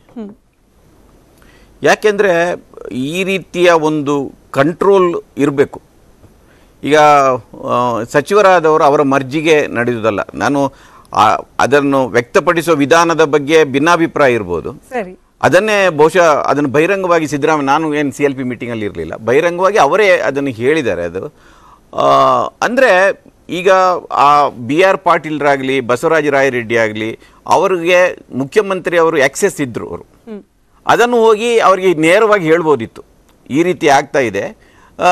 ಈಗ ಇವರು JDSನ ವಕ್ತಾರರು ಹೇಳಿದಾಗೆ ಅವರೆಲ್ಲ ಒಂದು ಪರಿವಾರದಿಂದ ಬಂದವರು, ಅವರು ಜನತಾ ಪರಿವಾರದಿಂದ ಬಂದವರು. ಬಸವರಾಜ ರಾಯರೆಡ್ಡಿ ಇರಲಿ, ಇವರು ಇರಲಿ, ಅದರಿಂದ ಅವರಿಗೆ ಒಂದು ಪರಿಚಯ ಇತ್ತು. ಅಲ್ಲಿ ಹೋಗಿ ಹೇಳ್ಬೋದಿತ್ತು. ಈ ಪತ್ರದ ಅಗತ್ಯ ಇರಲಿಲ್ಲ ನನ್ನ ಪ್ರಕಾರ. ಅಂದ್ರೆ ಅಂತ ಸೀರಿಯಸ್ ಆದ ಇಶ್ಯೂ ಇದ್ದಾಗ ಏನೇ ಕಂಟೆಂಟ್ ಇದ್ರು ಸೀರಿಯಸ್ ಆಗಿದ್ದಾಗ ಅದನ್ನು ಮಾಡಬೇಕು. ಅವರಿಗೆ ಬಂಡಾಯದ ಉದ್ದೇಶ ಇಲ್ಲದೆ ಇದ್ದಾಗ ಅವರು ಓವರಲ್ ಆಗಿ ಈ ರೀತಿ ಆಗ್ತಾ ಇದೆ ಅಂತ ಹೇಳ್ಬೋದಿತ್ತು. ಅದನ್ನು ಹೇಳಲಿಲ್ಲ, ಅದು ಒಂದು ತಪ್ಪು. ಆದರೆ ನನಗೆ ಒಬ್ಬ ಮತದಾರನಾಗಿ ನಾನು ಏನು ಯೋಚನೆ ಮಾಡ್ತಾ ಇದ್ದೇನೆ ಅಂದರೆ, ಈ ರೀತಿ ಒಬ್ಬ ಸಚಿವರ ಎಲ್ಲಾದರೂ ಒಂದು ಕಂಟ್ರೋಲ್ ಇರಬೇಕು ಅಂತ. ಸಚಿವರಂದರೆ ಅವರು ಕೂಡ ಈಕ್ವಲೇ, ಅವರು ಒಬ್ಬರು ಶಾಸಕರಾಗಿ ಸಚಿವರಾದವರು. ಅವರಿಗೆ ಒಬ್ಬ ಶಾಸಕನಿಗೆ ಅವನ ಕ್ಷೇತ್ರದಲ್ಲಿ ಮತದಾರರ ಮತ ಹಾಕಿದವರು ಇದ್ದಾರೆ, ಅವರಿಗೆ ಬೇಕಾದ ಒಂದು ವರ್ಗಾವಣೆನ ಮತ್ತೊಂದು ಆಗಬೇಕಾಗುತ್ತೆ. ಅದರಿಂದ ಸಚಿವರು ಅವರ ಮಾತನ್ನು ಕೇಳಬೇಕಾಗುತ್ತೆ. ನನ್ನ ಪ್ರಕಾರ ಕೇಳದೇ ಇದ್ರೆ ಅದನ್ನ ಗಮನಕ್ಕೆ ತರಬೇಕಾಗುತ್ತೆ. ವಿಧಾನದ ಬಗ್ಗೆ ಇದು, ಅದರಿಂದ ನಾನು ಅದಕ್ಕೆ ಹೇಳ್ತಾ ಇರೋದು ಅದು ಸೀರಿಯಸ್ ಆದ ಒಂದು ಇಶ್ಯೂಸ್ ಅಲ್ಲ ಅಂತ. ಬಿಜೆಪಿ ವಕ್ತಾರರು ಬಹಳ ದೊಡ್ಡ ಇಶ್ಯೂ ತರ ಹೇಳಿದ್ರು. ನೀವು ಬಸವರಾಯ ಯತ್ನಾಳದ್ದು ಒಂದು ಸ್ಟೇಟ್ಮೆಂಟ್ಗಳನ್ನು ತೆಗೆದು ನೋಡಿದ್ರೆ, ಒಂದು ನಾನು ಆ ಶಬ್ದ ಬಳಸುವುದಿಲ್ಲ, ಆದರೆ ಆ ರೀತಿ ಏನಾದರೂ ಒಂದು ಗೌರವ ಘನತೆ ಇದ್ದ ಒಂದು ಪಕ್ಷ ಒಂದು ಕ್ಷಣದಲ್ಲಿ ಅವರನ್ನು ಪಕ್ಷದಲ್ಲಿ ಇಟ್ಕೊಳ್ಬಾರ್ದು. 2,500 ರೂಪಾಯಿ 2,500 ಕೋಟಿ ರೂಪಾಯಿ ಕೊಟ್ಟರೆ ಮುಖ್ಯಮಂತ್ರಿ ಬೇರೆ ಏನು ಬೇಡ. ಈಶ್ವರಪ್ಪನವರು ರಾಜ್ಯಪಾಲರನ್ನು ಭೇಟಿ ಮಾಡಿ ನನ್ನ ಖಾತೆಯಲ್ಲಿ ಇಂಟರ್ಫಿಯರ್ ಆಗ್ತಾರೆ ಅಂತ ಯಡಿಯೂರಪ್ಪನವರ ಹೆಸರು ಹೇಳಿದ್ರು. ಭದ್ರಾ ಮೇಲ್ದಂಡೆಯಲ್ಲಿ ವಿಜೇಂದ್ರ ಇನ್ವಾಲ್ವ್ ಆಗಿದ್ದಾರೆ ಅಂತ ವಿಶ್ವನಾಥ್ ಹೇಳಿದ್ರು. ಇನ್ನು ಇಂಥದ್ದೊಂದು 10 ಸ್ಟೇಟ್ಮೆಂಟ್ ಹೇಳ್ಬೋದು. ಅದು ಬಹಿರಂಗವಾಗಿ ಹೇಳಿರೋದು. ನಾನು ಅವರ ಶಾಸಕಾಂಗ ಪಕ್ಷದೊಳಗಡೆ ಏನಾಗಿದೆ, BL ಸಂತೋಷ್ ಮತ್ತು ಯಡಿಯೂರಪ್ಪನವರು ಏನ್ ತಿಕ್ಕಾಟ ಆಗ್ತಾರೆ ಅದನ್ನ ಹೇಳ್ತಾ ಇಲ್ಲ. CT ರವಿ ಹೇಳಿದ್ರು ಕಿಚನ್ ಕ್ಯಾಬಿನೆಟ್ ಅಲ್ಲಿ ನಡೆಯುವುದಿಲ್ಲ ಅಂತ, ಮೊನ್ನೆ ಹೋಗಿ ಕಾಲಿಗೆ ಬಿದ್ರು ಅಲ್ವಾ. ಇದೆಲ್ಲ ಬಹಿರಂಗವಾಗಿ ನಡೀತಾ ಇದೆ ಚರ್ಚೆ. ಅದರಿಂದ ನಾನು ಅದಕ್ಕೆ ಹೇಳ್ತಾ ಇರೋದು, ಮುಂಬರುವ ದಿನಗಳಲ್ಲಿ ಇದಕ್ಕಿಂತ ಸೀರಿಯಸ್ ಆದ ಭಿನ್ನಮತೀಯ ಚಟುವಟಿಕೆ ಕಾಂಗ್ರೆಸ್ ನಲ್ಲಿ ನಡೆಯಲೂಬಹುದು. ನಾನು ಅದನ್ನ ನಿರಾಕರಿಸ್ತಾ ಇಲ್ಲ. ಆದರೆ ಈ ಒಂದು ಪತ್ರದ ಮೂಲಕ ಏನು ನಡೆದದ್ದು, ಇದೊಂದೊಂದು ಬಹಳ ದೊಡ್ಡ ಇಶ್ಯೂ ಅಂತ ತಿಳ್ಕೊಂಡು ನನಗೆ ಅದು ಗೊತ್ತಿಲ್ಲ. ಅವರು ಈಗ ರಮೇಶ್ ಬಾಬು ಅದನ್ನು ಕ್ಲಾರಿಫೈ ಮಾಡಿದ್ದಾರೆ, ಲೋಕಸಭಾ ಚುನಾವಣೆ ಹಿನ್ನೆಲೆಯಲ್ಲಿ ಆಗ್ತಾ ಇದೆ ಅಂತ. ಅದನ್ನು ಅವರು ಅದನ್ನು ಹೇಳುವುದಿಲ್ಲ. ನಾನು ಒಬ್ಬ ಪತ್ರಕರ್ತನಾಗಿ ನಾನು ಹೇಳ್ತೇನೆ, ಬರೀ ಲೋಕಸಭಾ ಚುನಾವಣೆ ಬಗ್ಗೆ ಚರ್ಚೆ ನಡೀಲಿಕ್ಕಿಲ್ಲ. ಅದರಲ್ಲೂ ಕೂಡ ಈ ಎಲ್ಲಾ ಬೆಳವಣಿಗೆಗಳನ್ನ ಒಂದು ಈ ಖರ್ಗೆ ಅವರು ಇಲ್ಲಿ ಅವರಿಗೆ ಖಂಡಿತ ಇರ್ಬೋದು. ಅವರು ಈ ರೀತಿ ನೀವು 2 ತಿಂಗಳಲ್ಲೇ ಇಂಥದ್ದೊಂದು ಬರಬಾರದಿತ್ತು. ಇದನ್ನು ಸ್ವಲ್ಪ ನೀವು ಕಮ್ಯುನಿಕೇಶನ್ ಸಿಸ್ಟಮ್ ಸರಿಯಾಗಿ ಇಟ್ಕೊಳ್ಳಿ. ಅದೇ ಪ್ರಶ್ನೆ ಅಲ್ವಾ ರಮೇಶ್ ಬಾಬು ಸರ್? ಈಗ ಆಯ್ತು, ಲೋಕಸಭಾ ಚುನಾವಣೆ ಟಾರ್ಗೆಟ್ ದೊಡ್ಡದಿದೆ, 135 ಇಲ್ಲಿ ಗೆದ್ದಿದ್ದೀರಿ, 20+ ಟಾರ್ಗೆಟ್ ಅಲ್ಲಿ ಇಟ್ಕೊಂಡಿದ್ದೀರಿ, ಗ್ಯಾರಂಟಿಯನ್ನ ಇಂಪ್ಲಿಮೆಂಟ್ ಮಾಡಿದ್ದೀವಿ, ಯಶಸ್ವಿ ಆಗಿದೆ, ಬೇರೆ ರಾಜ್ಯ ಕೂಡ ಮಾದರಿಯಾಗಿ ಪರಿಗಣಿಸಿದೆ, ಎಲ್ಲವೂ ಕೂಡ ಪ್ಲಸ್ ಪಾಯಿಂಟ್. ಈ ಪ್ಲಸ್ ಗಳ ನಡುವೆ ಬಂದ ಈ ಮೈನಸ್ ಇದೆಯಲ್ಲ, ಈಗ ವಿಧಾನಸಭೆ ಚುನಾವಣೆಯಲ್ಲಿ ಅನಿವಾರ್ಯತೆ ಇತ್ತು, ಒಗ್ಗಟ್ಟಿನ ಹೋರಾಟ. ಅದಾದ್ಮೇಲೆ ಏನಾಯ್ತು, ರಿಸಲ್ಟ್ ಬಂದ ತಕ್ಷಣ ಏನೆಲ್ಲ ಆಯ್ತು ಡೆವಲಪ್ಮೆಂಟ್ಸ್, ಮತ್ತೆ ಅದ್ರ ಚರ್ಚೆ ಮಾಡೋ ಅವಶ್ಯಕತೆ ಇಲ್ಲ. ಅಲ್ಲಿಗೆ ಸಾಲ್ವ್ ಆಯ್ತಾ ಅನ್ನೋಷ್ಟೊತ್ತಿಗೆ ಮತ್ತಷ್ಟು ಅಸಮಾಧಾನ. ಇದು ರಿಪಿಟೇಟಿವ್ ಆಗ್ಬಿಟ್ರೆ ಎಲ್ಲಾ ಪ್ಲಸ್ಗಳು ಕೂಡ ಮೈನಸ್ ಆಗ್ಬಿಡುತ್ತಾ ಅನ್ನೋ ಆತಂಕ. ಏನ್ ಹೇಳ್ತೀರಿ? ದಿನೇಶ್ ಆಮಿನಮಠ್ ಅವ್ರು ಹೇಳಿದ್ನ ನಾನು ಸ್ವೀಕಾರ ಮಾಡ್ತಿದ್ದೀನಿ, ನಾನು ಡಿಸ್ಪ್ಯೂಟ್ ಮಾಡ್ತಿಲ್ಲ. ಪ್ರಜಾಪ್ರಭುತ್ವದ ವ್ಯವಸ್ಥೆಯಲ್ಲಿ ಈ ಥರದ ಆಂತರಿಕ ಚರ್ಚೆಗಳು ಆಗಬೇಕು. ಆಗಲೇ ಅದು ಭಾಳ ಪರಿಪಕ್ವವಾದಂಥ ಸರ್ಕಾರ ಆಗೋಕ್ಕೆ ಸಾಧ್ಯತೆ ಇದೆ. ಯಾರು ಸುದೀರ್ಘವಾದಂಥ ರಾಜಕೀಯ ಅನುಭವ ಹಿನ್ನೆಲೆಯನ್ನು ನೋಡಿದ್ದಾರೆ ಅವ್ರಿಗೆ ಇದರಲ್ಲೇನು ವಿಶೇಷತೆ ಕಾಣೋದಿಲ್ಲ. ಮತ್ತು ತಾವೊಂದು ಪ್ರಶ್ನೆಯನ್ನು ಎತ್ತರು, ಅವರು ಹೇಳಿದ್ರು ಬರೀ ಇದಕ್ಕೆ ಸೀಮಿತವಾಗಿ ಲೋಕಸಭೆಗೆ ಚರ್ಚೆ ಆಗ್ತಾ ಇದೆಯಾ? No, I am not accepting that one also. Because ಈ ಸಾಂದರ್ಭಿಕವಾಗಿ ಇಲ್ಲೇನೇ ಡೆವಲಪ್ಮೆಂಟ್ ಆಗಿದೆ ಅದು ಚರ್ಚೆಗೆ ಬರುತ್ತೆ. ಇದ್ರ ಜೊತೆಗೆ ನನಗಿರ್ತಕ್ಕಂಥ ಇನ್ಫಾರ್ಮೇಷನ್ನು ಬೋರ್ಡು ಕಾರ್ಪೊರೇಷನ್ಸ್ನ ಈಗ ಇಮಿಡಿಯೇಟ್ ಕಾರ್ಯಕರ್ತರಿಗೆ ಮತ್ತು ಕೆಲವು ಹಿರಿಯ ಶಾಸಕರಿಗೆ ಕೊಡಬೇಕು ಅಂತ ಒಂದು ಚರ್ಚೆ ಇದೆ, ಅದು ಸಹ ಚರ್ಚೆ ಆಗ್ಬೋದು. ಮತ್ತು ಬೇರೆ ಬೇರೆ ವಿಚಾರಗಳು ಚರ್ಚೆ ಆಗಬಹುದು. ಸಮನ್ವಯ ಸಮಿತಿಯದೊಂದು ವಿಚಾರ ಇದ್ದಿದೆ, ಅದು ಆಗ್ಬೋದು, ಇಲ್ಲ ನಾನು ಹೇಳೋದಿಲ್ಲ. ಬಟ್ ನಾಳೆ ದೆಹಲಿನಲ್ಲಿ ಆಗ್ತಾ ಇರ್ತಕ್ಕಂಥ ಸಭೆಯ ಪ್ರಮುಖವಾದ ವಿಚಾರ ಲೋಕಸಭಾ ಚುನಾವಣೆ. ಇನ್ನು 8-9 ತಿಂಗಳು, ಬಹುತೇಕ 10 ತಿಂಗಳಲ್ಲಿ ಚುನಾವಣೆ ಬರುವಂಥ ಸಾಧ್ಯತೆ ಇದೆ. 28 ಕ್ಷೇತ್ರದಲ್ಲಿ 20 ಕ್ಷೇತ್ರ ನಾವು ಪಾರ್ಲಿಮೆಂಟ್ ಗೆಲ್ಲಬೇಕಂತೇಳಿ ಒಂದು ಟಾರ್ಗೆಟನ್ನು ಕೊಟ್ಟಿದ್ದಾರೆ. ಆ ಕಾರಣಕ್ಕೆ ಅದೇನೇನು ಚರ್ಚೆ ಅವರ ಮಟ್ಟದಲ್ಲಾಗಿದೆ, ಖರ್ಗೆರವರು ನಮ್ಮ ರಾಜ್ಯದವರು ಇರೋದ್ರಿಂದ ಇಲ್ಲಿ ನಡೀತಾ ಇರ್ತಕ್ಕಂಥ ಎಲ್ಲ ವಿದ್ಯಮಾನಗಳ ಮಾಹಿತಿ ಅವ್ರಿಗಿದೆ. ಸೊ ಅವರು ಸ್ವಾಭಾವಿಕವಾಗಿ ಇಲ್ಲಿರ್ತಕ್ಕಂಥ ಇನ್ಪುಟ್ ತಗೋತಾರೆ. ಸೊ ಕೆಲವು ಸಚಿವರು ಅಷ್ಟು ಜನ ಹೋಗಿದ್ದಾರೆ, 34 ಜನ ಸಚಿವರಿಗೂ ಇನ್ವಿಟೇಷನ್ ಇಲ್ಲ. ಕೆಲವು ಸಚಿವರನ್ನು ಕರೆದಿದ್ದಾರೆ, ಕೆಲವ್ರನ್ನಿಲ್ಲ. ಕೆಲವೊಂದು ಹಿರಿಯನ್ ಕರೆದಿದ್ದಾರೆ, ಪ್ರಾಬಬಲ್ ಕ್ಯಾಂಡಿಡೇಟ್ಸ್ ಆಗಿದ್ದಾರೆ, ಅವ್ರನ್ನ ಕರೆದಿದ್ದಾರೆ. ಯಾರ್ಯಾರಿಗೆ ಲೋಕಸಭೆಯಲ್ಲಿ ಜವಾಬ್ದಾರಿನ ಕೊಡಬೇಕು ಅವ್ರನ್ನ ಕರೆದಿದ್ದಾರೆ. ಸೊ ಈ ಥರ ಈಕ್ವೇಷನ್ನಲ್ಲಿ ಸಭೆಯನ್ನು ಕರೆದಿದ್ದಾರೆ. ಮತ್ತು ಇದೇನು ಫಸ್ಟ್ ಟೈಮಾ? No, it is not the first time. ಪ್ರತಿ ಸಂದರ್ಭದಲ್ಲಿ ನೀವು ವಿಧಾನಸಭಾ ಚುನಾವಣಾ ಪೂರ್ವದಲ್ಲಿ ಅವತ್ತು ಸಹ ವಿಧಾನಸಭೆಗೆ ಪೂರಕವಾಗಿ ಈ ಥರದ ಅನೇಕ ಸಭೆಗಳು ದೆಹಲಿನಲ್ಲಿ ಆಯಿತು, ಬೆಂಗಳೂರಿನಲ್ಲಿ ಆಯಿತು. ಹಾಗಾಗಿ ಇದರಲ್ಲಿ ಏನಂತ ವಿಶೇಷತೆ ಹುಡ್ಕೊಂಥದ್ದಿಲ್ಲ. ನಮಗೆ ನಾಳೆ ಆಗ್ತಾ ಇರ್ತಕ್ಕಂಥ ಸಭೆಯ ಮೊದಲನೇ ಆದ್ಯತೆಯ ವಿಷಯ ಲೋಕಸಭಾ ಚುನಾವಣೆ. ಅದ್ರ ಜೊತೆಗೆ ಇದು ಬರ್ಬೋದು. ಇಲ್ಲಿ ಏನು ಸರ್ಕಾರ ಬಂದು ಇನ್ನೂ 3 ತಿಂಗಳು ಆಗಿಲ್ಲ, just 2 months they have completed. ಇಲ್ಲೇನೇನು ಬೆಳವಣಿಗೆ ಆಗಿದೆ, ಏನೇನು ವಿದ್ಯಮಾನಗಳು ನಡೀತಾ ಇದೆ, ಮತ್ತು ಶಾಸಕರ ಅಭಿಪ್ರಾಯಗಳೇನಿದೆ, ಕಾರ್ಯಕರ್ತರ ಅಭಿಪ್ರಾಯ ಏನಿದೆ, ಸರ್ಕಾರದ ಮಟ್ಟದಲ್ಲಿ ಏನು ಕೊರತೆ ಇರ್ಬೋದು ಅಥವಾ ಪಕ್ಷ ಮತ್ತು ಸರ್ಕಾರದಲ್ಲಿ ಸಮನ್ವಯತೆ ಏನು ಸಾಧಿಸಬಹುದು, ಈ ವಿಚಾರಗಳು ಆಗ್ಬೋದು, ಇಲ್ಲ ನಾನು ಹೇಳೋದಿಲ್ಲ. ಬಟ್ ಆದ್ಯತೆ ಇರ್ತಕ್ಕಂಥದ್ದು ಲೋಕಸಭಾ ಚುನಾವಣೆ. ಆ ದೃಷ್ಟಿನಲ್ಲಿ ನಾಳೆ ಚರ್ಚೆ ಆಗ್ತಾ ಇದೆ.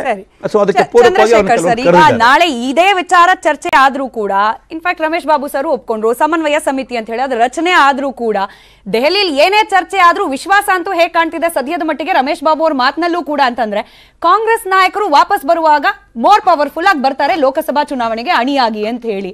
ಈಗ ಅವರ ಮಟ್ಟದಲ್ಲಾದ ಸಮಸ್ಯೆಗಳನ್ನ ಅವ್ರು ಪರಿಹರಿಸ್ಕೊಳ್ಳಕ್ಕೆ ಅವ್ರ ಸಿದ್ಧತೆಗಳಲ್ಲಿ ಏನೇನ್ ಬೇಕೋ, ವ್ಯವಸ್ಥೆಗಳನ್ನ ಏನೇನ್ ಬೇಕೋ ಮಾಡ್ಕೊಳ್ತಿದ್ದಾರೆ. ಬಿಜೆಪಿಗೆ ಏನ್ ಪ್ರಾಬ್ಲಮ್ ಅಂತ ಹೇಳಿ. ಇಲ್ಲ, ಅದಕ್ಕೆ ನಮ್ಮ ಕಾಂಗ್ರೆಸ್ ವಕ್ತಾರ ಹೇಳಿದ್ರು, BJP ಅವರು ಮರ್ಯಾದೆ ಇಲ್ದಿರೋರು, ನಾವು ಕಾಂಗ್ರೆಸ್ ಅವರು ಆ ಥರ ಅಲ್ಲ ಅಂತೇಳಿ. ಅತ್ಯಂತ ಮರ್ಯಾದಸ್ಥ ಕಾಂಗ್ರೆಸ್ ಸರ್ಕಾರ ಮಾಡ್ತಿರೋದು ನೋಡಿ. SC SP TSPದು ಯಾವ ಅತ್ಯಂತ ಹಿಂದುಳಿದಿರ್ತಕ್ಕಂತಹ ದಲಿತ ಸಮಾಜನ ಉದ್ಧಾರ ಮಾಡಿಟ್ಟಿರ್ತಕ್ಕಂತಹ ಹಣ, ಅದರಲ್ಲಿ 11,000 ಕಿತ್ಕೊಂಡ್ಬಂದಿದೆ, 11,000 ಕೋಟಿ ಕಿತ್ಕೊಂಡ್ಬಂದಿದ್ದಾರೆ. ಅದು ದಲಿತರ ವಿದ್ಯಾಭ್ಯಾಸಕ್ಕೆ ಇರ್ತಕ್ಕಂಥದ್ದು, ದಲಿತರ ಕಾಲೋನಿಗಳ ಉದ್ಧಾರಕ್ಕೋಸ್ಕರ ಇರ್ತಕ್ಕಂಥದ್ದು, ದಲಿತರಿಗೋಸ್ಕರನೇ ಇರ್ತಕ್ಕಂಥದ್ದು, ದಲಿತರು ಮತ್ತು ಆದಿವಾಸಿಗಳಿಗೆ ಅದರಲ್ಲಿರ್ತಕ್ಕಂಥ 11,500 ಕೋಟಿ ಎತ್ಕೊಂಡ್ಬಂದಿದ್ದಾರೆ. ಏನು 40 ದಿವಸಕ್ಕೆ ಮುಂಚೆ ಏನು ಹೇಳಿದ್ರು ಸಿದ್ದರಾಮಯ್ಯನವರು ಬಜೆಟ್ ಓದ್ಬೇಕಾದ್ರೆ, ಕರ್ನಾಟಕ ಸುಭಿಕ್ಷವಾಗಿದೆ ಅಂತೇಳಿ. ಸುಭಿಕ್ಷವಾಗಿರ್ತಕ್ಕಂಥ ಸರ್ಕಾರದಲ್ಲಿ ನೀವು SC STಗಳ ಹಣವನ್ನು ಕಿತ್ಕೊಂಡು ತಿಂತೀರ ಅಂತ ಹೇಳಿದ್ರೆ, ಮುಖ್ಯಮಂತ್ರಿಗಳ ಭಾಷೆ ಹೇಳ್ಬೇಕಂದ್ರೆ ನಾಚಿಕೆ ಮಾನ ಮರ್ಯಾದೆ ಇಲ್ವೇನ್ರಿ ಸರ್ಕಾರಕ್ಕೆ? ಉತ್ತರ ಕೊಡಬೇಕಾಗಿರೋದು ಕಾಂಗ್ರೆಸ್ನವರೇ, ಅವರೇ ಶಾಸಕರು, ಅವರೇ ಸಚಿವರು, ಅವರೇ ಉತ್ತರ ಕೊಡಬೇಕಾಗಿರೋದು. ಕೊಟ್ಕೊಳ್ತಾರೇನೋ ಮೇಡಮ್? ಅವರು ನಾನು ಹೇಳಿದ್ದೇನೆ, ಎಲ್ಲ SC STಗಳು MLAಗಳು ಮತ್ತೆ ಮಿನಿಸ್ಟರ್ಗಳು ರಾಜೀನಾಮೆ ಕೊಟ್ಬಿಟ್ಟು ಆಚೆ ಕಡೆ ಬಂದ್ಬಿಡ್ಬೇಕಾಗಿತ್ತು. SC STಗಳ ಅಮೌಂಟ್ ಮುಡ್ತಾ ಇದ್ದೀರಿ ಅಂತೇಳಿ. BJP ಸರ್ಕಾರ ಇದ್ದಾಗ ಗೋವಿಂದ ಕಾರಜೋಳರು 9,000 ತೆಗಿತಾವ್ರೆ ಅಂತ ಒಂದು ಊಹೆ, ಅದು ತೆಗ್ದಿರ್ಲಿಲ್ಲ, ಏನಿಲ್ಲ. ಏನು ಸಿದ್ದರಾಮಯ್ಯನ ಭಾಷೆ ನೋಡ್ಬೇಕಿತ್ತು, ವೀರಾವೇಶ ನೋಡ್ಬೇಕಿತ್ತು, ದಲಿತರು ತಿನ್ಬಿಡ್ತೀರೇನ್ರಿ ಅಂತೇಳಿ. ಇನ್ನಂತ ಕೆಲಸ ಮಾಡ್ತಿದ್ರಿ ನೀವು, ನಾಚಿಕೆ ಆಗೋದಿಲ್ವಾ ನಿಮ್ಗೆ? ಇದು ಪದ ಬಳಸ್ತೀರಿ, ಅದಕ್ಕೆ ರಮೇಶ್ ಮುಖ್ಯಮಂತ್ರಿಗಳೇ ಪೇಟೆಂಟ್ ಇಲ್ಲಿ ಮಾತಾಡುವಾಗ ಒಂದ್ ಸ್ವಲ್ಪ ಗಮನ ಇಟ್ಕೊಂಡು ಮಾತಾಡಿ. ಎರಡನೇದು, ಈ ಮರ್ಯಾದಸ್ಥ ಕಾಂಗ್ರೆಸ್ ಮಾಡ್ತಿರೋದು ನೋಡಿ, ಅನುದಾನ ಕೊಡೋದಕ್ಕೆ ನಮ್ ಕೈಲಿ ಆಗಲ್ಲ ಅಂತೇಳಿ ಉಪಮುಖ್ಯಮಂತ್ರಿಗಳು ಹೇಳ್ತಾರೆ. ಒಂದು ಸರ್ಕಾರ ಚುನಾಯಿತ ಆಗ್ಬಿಟ್ಟು ಬರೋದು ಇರೋ ಖಜಾನೆನೆಲ್ಲ ಹಂಚ್ಕೊಂಡು ಹೋಗೋದಕ್ಕೋ ಅಥವಾ ಏನು ರಾಜ್ಯದ ಡೆವಲಪ್ಮೆಂಟ್ ಮಾಡಬೇಕು? ಏನಂತಾರೆ ಇದನ್ನ? ಇದು ಮರ್ಯಾದಸ್ಥ ಸರ್ಕಾರ ಮಾಡ್ತಕ್ಕಂಥ ಕೆಲಸನ? ಅನುದಾನ ಮಾಡೋ ಅಂದ್ರೆ ಏನು ಅಭಿವೃದ್ಧಿ ಮಾಡೋದೇ ಇಲ್ವಂತೆ. ಏನಾಗ್ಬೇಕಿಲ್ಲ ಹಾಗಾದ್ರೆ ಕರ್ನಾಟಕ? ಎಲ್ಲಿಗೆ ಹೋಗ್ಬೇಕು? ಅವರ ಏನು ಶಾಸಕರ ಅಳಲು ಕೂಡ ಅದೇ ತಾನೇ ಆಗಿರೋದು, ಡೆವಲಪ್ಮೆಂಟ್ಗೆ ದುಡ್ಡೇ ಇಲ್ಲ, ಶಾಸಕರಿಗೆ ಅನುದಾನವೇ ಇಲ್ಲ ಅಂತ ಹೇಳಿ. ಇದು ಎರಡನೇದು. ಮೂರನೇದು, ಇದಕ್ಕೆ ಎಲ್ಲ ಬಗೆಗಳಿಗೆ ನೋಡಿ, ನಿನ್ನೆ ಹಣಕಾಸು ಇಲಾಖೆ ಈ ಯಾವುದು ಈ ಭಾಗ್ಯ 2,000 ರೂಪಾಯಿ ಕೊಡ್ಲಿಕ್ಕೆ ಸಾಧ್ಯವೇ ಇಲ್ಲ ಎಲ್ಲರಿಗೂ ಅಂತ ಹೇಳಿದೆ ಅಂತ ಹೇಳಿದೇನು. ಮತ್ತೆ ತಿರ್ಗಿ ಅದಕ್ಕೂ ಕಂಡೀಷನ್ ಹಾಕ್ತೀರಿ. ಆವತ್ತು ಕೊಡ್ಬೇಕಾದ್ರೆ ಮಾದೇವಪ್ಪನ್ಗೂ ಫ್ರೀ ಆಗಿತ್ತು, ಕಾಕಾ ಪಾಟೀಲ್ಗೂ. ಇವತ್ತು ಮಾದೇವಪ್ಪನ್ಗೂ ಟೋಪಿ, ಕಾಕಾ ಪಾಟೀಲ್ಗೂ ಮುಗಿಸಿದ್ರೆ ಅವ್ರಿಗೆ ಪಾಪ ಬೇಜಾರಾಗತ್ತೆ. ಇನ್ನೊಂದು 30 ಸೆಕೆಂಡ್ ಕಂಪ್ಲೀಟ್ ಮಾಡಿ. ಕಾಕಾ ಪಾಟೀಲ್ಗೂ ಟೋಪಿ. ಈ ರೀತಿ ಅದರೊಳಗಡೆಗೆ ಮೋಸ ಮಾಡ್ತಿರ್ತಕ್ಕಂಥ ಸರ್ಕಾರ. ನಾಲ್ಕನೇದು, ಇವರಿಗೆ ಭುವನೇಶ್ವರಿ ಪುತ್ಥಳಿ, ಕರ್ನಾಟಕದ ಭುವನೇಶ್ವರಿ ಪುತ್ಥಳಿ ಮಾಡೋದಕ್ಕೆ ದುಡ್ಡಿಲ್ಲ ಅಂತ ಇವರಿಗೆ. ಆದ್ರೆ ರಾಜೀವ್ ಗಾಂಧಿ ಪುತ್ಥಳಿ ಮಾಡೋದಕ್ಕೆ ದುಡ್ಡಿದೆ. ಪಾಯಿಂಟ್ ಏನು ಚಂದ್ರಶೇಖರ್ ಸರ್? ಅಂದ್ರೆ ಕಾಂಗ್ರೆಸ್ನ ಒಳಗಿರುವ ಶಾಸಕ ಅಸಮಾಧಾನಕ್ಕೆ ಇವೆಲ್ಲ ಕಾರಣ ಅನ್ನೋದನ್ನ ನೀವು ಹೇಳ್ತಿದ್ದೀರಾ ಬಿಜೆಪಿ ವಕ್ತಾರರಾಗಿ? 100% ಮೇಡಮ್, ಅದು ಇವೆಲ್ಲ ಕಾರಣಗಳೇ ತಾನೇ. ಈಗ ಹೇಳಿದ್ದನೇ, BR ಪಾಟೀಲ್ ಇಂದ ಹಿಡ್ಕೊಂಡು ಹರಿಪ್ರಸಾದ್ ಅವರಿಂದ ಹಿಡ್ಕೊಂಡು ಯಾರಿಗಾದ್ರೂ ಒಬ್ಬರಿಗೆ ಅಸಮಾಧಾನ ಕಡಿಮೆ ಆಗಿದ್ಯಾ? ಎಲ್ಲರೂ ಅವರಾಗಿರ್ತಕ್ಕಂಥ ಮಾತಿಗೆ ಎಲ್ಲರೂ ಕಟಿಬದ್ಧರಾಗಿದ್ದಾರೆ. ಅದರ ಅರ್ಥ ಏನು? ಆವತ್ತು ಅಸಮಾಧಾನ ಇತ್ತು, ಅಸಮಾಧಾನ ಇರುತ್ತೆ, ಮುಂದೆ ಕೂಡ ಅಸಮಾಧಾನ ಇರುತ್ತೆ. ನಾಳೆ ಹಾಗಾದ್ರೆ ದಿಲ್ಲಿ ಒಳಗಡೆಗೆ ಏನೋ ಆಗ್ಬಿಟ್ಟು ಎಲ್ಲರೂ ಸಮಾಧಾನ ಮಾಡ್ಕೊಂಡ್ ಬರ್ತೀನಿ. ಇದೇ ಸಮಾಧಾನ ತಾನೇ CLP ಒಳಗಡೆಗೆ ಮಾಡಿದ್ ನೀವು. ಉತ್ತರ ಏನಾಯ್ತು ಅದಕ್ಕೆ? CLP ಇಂದ ಆಚೆ ಬಂದಾಗ ಭಿನ್ನಮತ ಮುಗಿತು, ಮರುದಿನವೇ ಶುರುವಾಯ್ತಲ್ಲ ಅದು. ಹಾಗಾದ್ರೆ ಎಲ್ಲಿಗೆ ಹೋಗಿ ನಿಂತ್ಕೊಳ್ಳುತ್ತೆ ಇದು? ಅಂದ್ರೆ ಬಿಜೆಪಿ ಇರ್ಬೇಕಾದ್ರೆ ಎಲ್ಲ ಕ್ಲಿಯರ್ ಇತ್ತು ಅನ್ನೋದು ನಿಮ್ ವಾದ. ಹಾಗಾದ್ರೆ ಬಿಜೆಪಿ ಸರ್ಕಾರ ಇರ್ಬೇಕಾದ್ರೆ ಯಾವುದೇ ರೀತಿ ಸಭೆಗಳು ಆಗ್ಲಿಲ್ಲ, ಚರ್ಚೆನೂ ಆಗ್ಲಿಲ್ಲ, ಎಲ್ಲ ಎಲ್ಲಿ ಸಮಸ್ಯೆ ಬಂತು ಅಲ್ಲಲ್ಲೇ ಆನ್ ಸ್ಪಾಟ್ ಪರಿಹಾರ. ಇನ್ನು 45 ದಿವಸನೇ ಆಗಿಲ್ಲ, 135 ಜನ ಇಟ್ಕೊಂಡು ಅಧಿಕಾರಕ್ಕೆ ಬಂದಿದ್ರಿ. 45 ದಿವಸ ಆಗೋಷ್ಟೊತ್ತಿಗೆ ನಿಮ್ಮಲ್ಲಿ 8 ತಿಂಗಳು 9 ತಿಂಗಳು ಅವಕಾಶ ಇದೆ. ಅಷ್ಟರಲ್ಲೆಲ್ಲ ಬಗೆಹರಿಸ್ಕೊಳ್ತೀವಿ. ಲೋಕಸಭಾ ಚುನಾವಣೆಯಲ್ಲಿ ನಾವು ಫುಲ್ ಅಂಡ್ ಫ್ಲೆಡ್ಜ್ ಆಗಿ ಎಲೆಕ್ಷನ್ ನ ಫೇಸ್ ಮಾಡ್ತೀವಿ, 20 ಟಾರ್ಗೆಟ್ ರೀಚ್ ಮಾಡ್ತೀವಿ. ಸಮಸ್ಯೆ ಈಗ JDS ಪ್ಲಸ್ ಬಿಜೆಪಿ ಇದು ಮೈತ್ರಿ ಆಗತ್ತಾ, ಸಪರೇಟಾ? ಈ ಗೊಂದಲದಲ್ಲಿ ಅವರೇ ಇದ್ದಾರೆ. ಅವ್ರ ಗೊಂದಲಗಳು, ಆ ಗೊಂದಲಕ್ಕೆ ಪರಿಹಾರ ಅದನ್ನ ಮಾಡ್ಕೊಳ್ಳಿ, ನಂತರದಲ್ಲಿ ಕಾಂಗ್ರೆಸ್ನ ಗೊಂದಲಗಳ ಬಗ್ಗೆ ಮಾತನಾಡ್ಲಿ ಅನ್ನೋ ವಾದ ಬಹುಶಃ ರಮೇಶ್ ಬಾಬು ಸರ್ ಅವ್ರು ಮಾಡ್ಬೇಕಿತ್ತು, ಮಾಡ್ಲಿಲ್ಲ. ನಾನು ಅವ್ರ ಪರವಾಗಿ ಪ್ರಶ್ನೆ ಕೇಳ್ತಿದ್ದೀನಿ ಅನ್ಕೊಳ್ಳಿ. JDS ಬಿಜೆಪಿ ಒಂದಾಗುತ್ತಾ, ಮರ್ಜ್ ಆಗುತ್ತಾ ಅನ್ನೋದ್ರ ಚರ್ಚೆ ಇನ್ನೊಂದು ದಿವಸ ಇಟ್ಕೊಳ್ಳೋಣ. ಅಲ್ಲ, ಲೋಕಸಭಾ ಚುನಾವಣೆಗೆ ಪ್ರಿಪರೇಷನ್ಗೆ ಹೋಗಿರೋದಂತಲ್ಲ ಸರ್, ನಿಮ್ ಪ್ರಿಪರೇಷನ್ ಬಗ್ಗೆ ಕೇಳೋಣ ಅಂತ.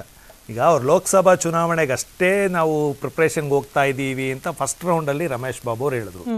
ದಿನೇಶ್ ಅಮೀನ್ ಮಠ್ ಸರ್ ಅವರು ಇಲ್ಲ, ಈ ಥರದ ಚರ್ಚೆಗಳು ಅಲ್ಲಿ ಭಾಗವಹಿಸ್ತವೆ ಅಂದ ತಕ್ಷಣ ಅದನ್ನು ಒಪ್ಕೊಂಡ್ರು ರಮೇಶ್ ಬಾಬು ಅವರು.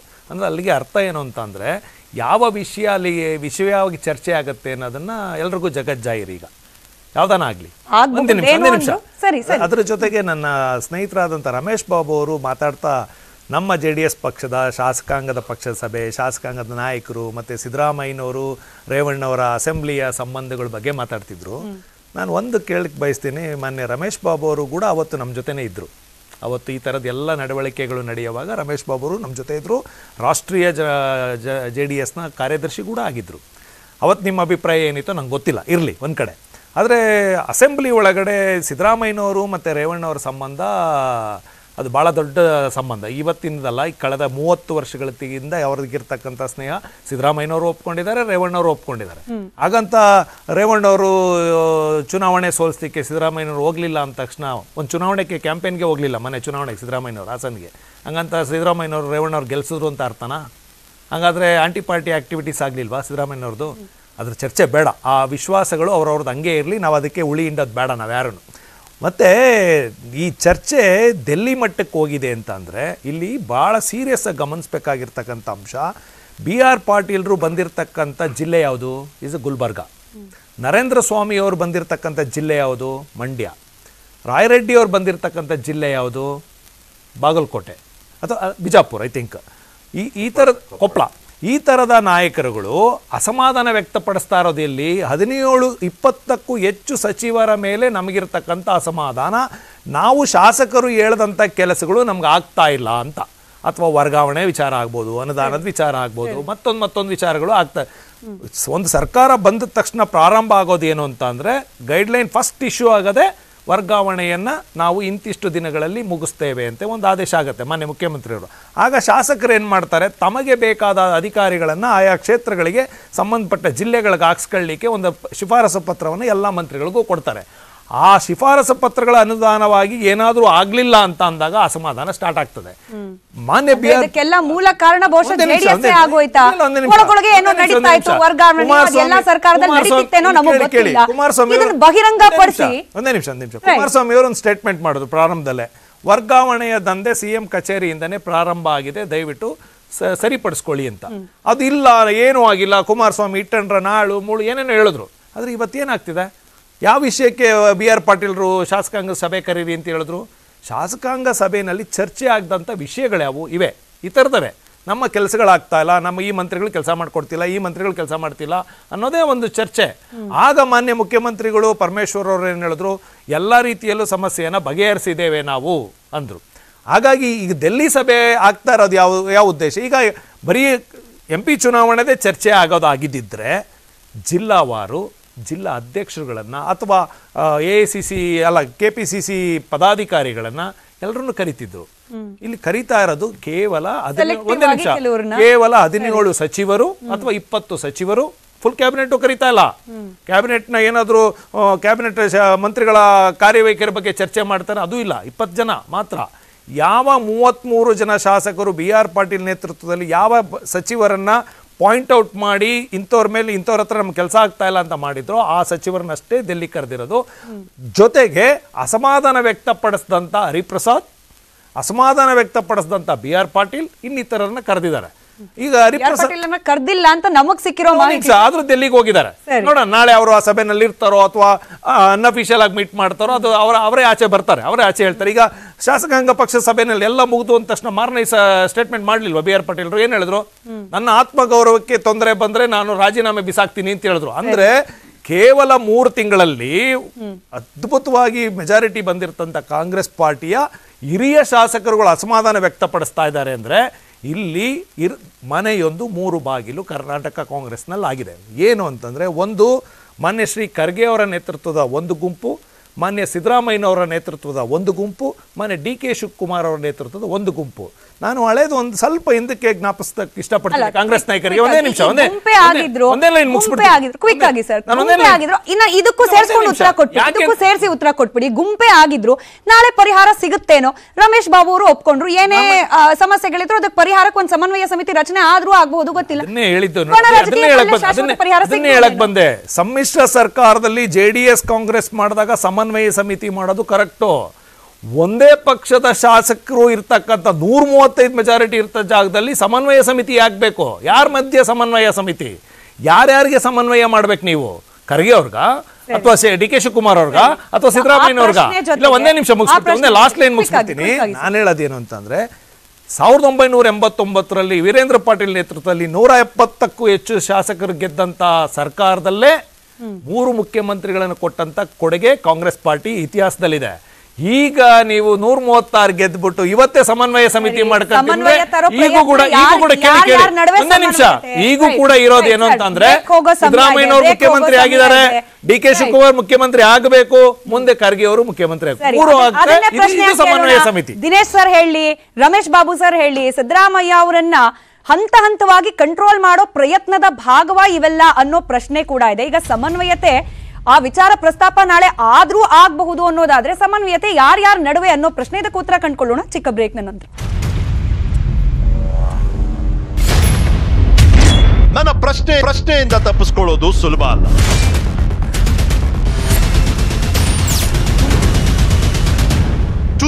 ಈ ಎಲ್ಲ ಬೆಳವಣಿಗೆ ಆಗ್ತಾ ಇರೋದು ಅಂದ್ರೆ ಸಿದ್ದರಾಮಯ್ಯ ಅವರು ಒಬ್ಬ ಮಾಸ್ ಲೀಡರ್, ಅವರ ಕೈಲಿ ಮುಖ್ಯಮಂತ್ರಿಯ ಜವಾಬ್ದಾರಿಯನ್ನ ಕೊಟ್ಟ ನಂತರದಲ್ಲಿ ಅವರನ್ನ ಎಂಪವರ್ ಮಾಡುವಂತಹ ಡೆವಲಪ್ಮೆಂಟ್ ನ ಸಹಜವಾಗಿ ನಿರೀಕ್ಷೆ ಮಾಡ್ತಾರೆ ಪಕ್ಷದ ಕಾರ್ಯಕರ್ತರು ಅಥವಾ ಮತದಾರರು. ಈಗ ಆಗ್ತಿರುವ ಡೆವಲಪ್ಮೆಂಟ್ಸ್ ನ ಗಮನಿಸಿದ್ರೆ ಎಲ್ಲೋ ಒಂದ್ ಕಡೆ ಕಂಟ್ರೋಲ್ ಪೂರ್ತಿ ಸಿದ್ದರಾಮಯ್ಯ ಅವ್ರ ಕೈಲಿಲ್ಲ, ದೆಹಲಿ ಅಥವಾ ಬೇರೆ ಯಾವುದೋ ಎಕ್ಸ್ಟರ್ನಲ್ ಫೋರ್ಸು ಹಂತ ಹಂತವಾಗಿ ಅವರನ್ನ ಕಂಟ್ರೋಲ್ ಮಾಡ್ಲಿಕ್ಕೂ ಕೂಡ ಪ್ರಯತ್ನ ಮಾಡ್ತಿದೆ ಅಂತ ಅನ್ಸೋದಿಲ್ವಾ ಅಂತ ಹೇಳಿ. ಈಗ ನೋಡಿ ಏನಾಗಿದೆ ಅಂದರೆ, ಕಾಂಗ್ರೆಸ್ ಪಕ್ಷದ ವಿರುದ್ಧ ಹಿಂದೆ ಒಂದು ಭಾಳ ದೊಡ್ಡ ಆರೋಪ ಇತ್ತು, ಹೈಕಮಾಂಡ್ ಸಂಸ್ಕೃತಿ ಅಂತ. ಇವತ್ತು ಉಲ್ಟಾಗಿದೆ ಅದು. ಇವತ್ತು ಕಾಂಗ್ರೆಸ್ನ ಬಗ್ಗೆ ಇರೋ ದೂರ ಅಂದರೆ ಒಂದು ಹೈಕಮಾಂಡ್ ಕಂಟ್ರೋಲ್ ಇಲ್ಲ, ಅದಕ್ಕಾಗಿ ಹೀಗೆಲ್ಲ ಆಗ್ತಾ ಇದೆ ಅಂತ. ನೋಡಿ BJPಯಲ್ಲಿ ಹೇಗೆ ಹೈಕಮಾಂಡ್ ಇದೆ, ಒಬ್ಬನೇ ಲೀಡ್ರು, ಒಂದೇ ದೇಶ, ಒಂದೇ ಸರ್ಕಾರ, ಒಂದೇ ಭಾಷೆ, ಎಲ್ಲ ಒಂದೇ, ಆಯ್ತಾ? ಸೊ ಅದರಿಂದ ಹಾಗಾಗಿದೆ. ನಾನು ಅದಕ್ಕಿಂತ ಮೊದಲು ನಮ್ಮ BJP ವಕ್ತಾರರು ಕೇಳಿದಾಗ ಬ್ರೀಫಾಗಿ ಹೇಳ್ತೀನಿ. ಅವರು SC TSP ಆ್ಯಕ್ಟ್ ಬಗ್ಗೆ ಹೇಳಿದರು. ಅವರದ್ದೇ, ನಾನು ಆ ಭಾಷೆಯನ್ನು ಬಳಸೋದಿಲ್ಲ, ಮಾನ ಮರ್ಯಾದೆ ನಾಚಿಕೆ. ಅವ್ರ ಮುಖ್ಯಮಂತ್ರಿ ಒಂದು ಭಾಷೆ ಬಳಸಿದ್ರು, ದಮ್ಮು ತಾಕತ್ತು ಅಂತ. ಈ ಪಕ್ಷಕ್ಕೆ ದಮ್ಮು ತಾಕತ್ತಿದ್ರೆ SCP TSP ಆ್ಯಕ್ಟನ್ನು ರಾಷ್ಟ್ರ ಮಟ್ಟದಲ್ಲಿ ಜಾರಿಗೆ ತಂದು ದಲಿತರ ಬಗ್ಗೆ ತಾನೆಷ್ಟು ಕಾಳಜಿ ಇದೆ ಅಂತ ಹೇಳಬೇಕು. ಅದನ್ನು ಮುಖ್ಯಮಂತ್ರಿಗಳು ಸಿದ್ದರಾಮಯ್ಯನವರು ಭಾಳ ಸಾರಿ ಚಾಲೆಂಜ್ ಮಾಡಿದ್ದಾರೆ. 25% ನಿಮ್ಮ ಡೆವಲಪ್ಮೆಂಟ್ಗೆ ಇಡುವ ದುಡ್ಡನ್ನು ನೀವು ಮೀಸಲಿಡಿ, ನಿಮಗೆ ದಮ್ಮು ತಾಕತ್ತು ಇದ್ರೆ. ಸುಮ್ಮನೆ ಆರೋಪ ಮಾಡೋದಲ್ಲ.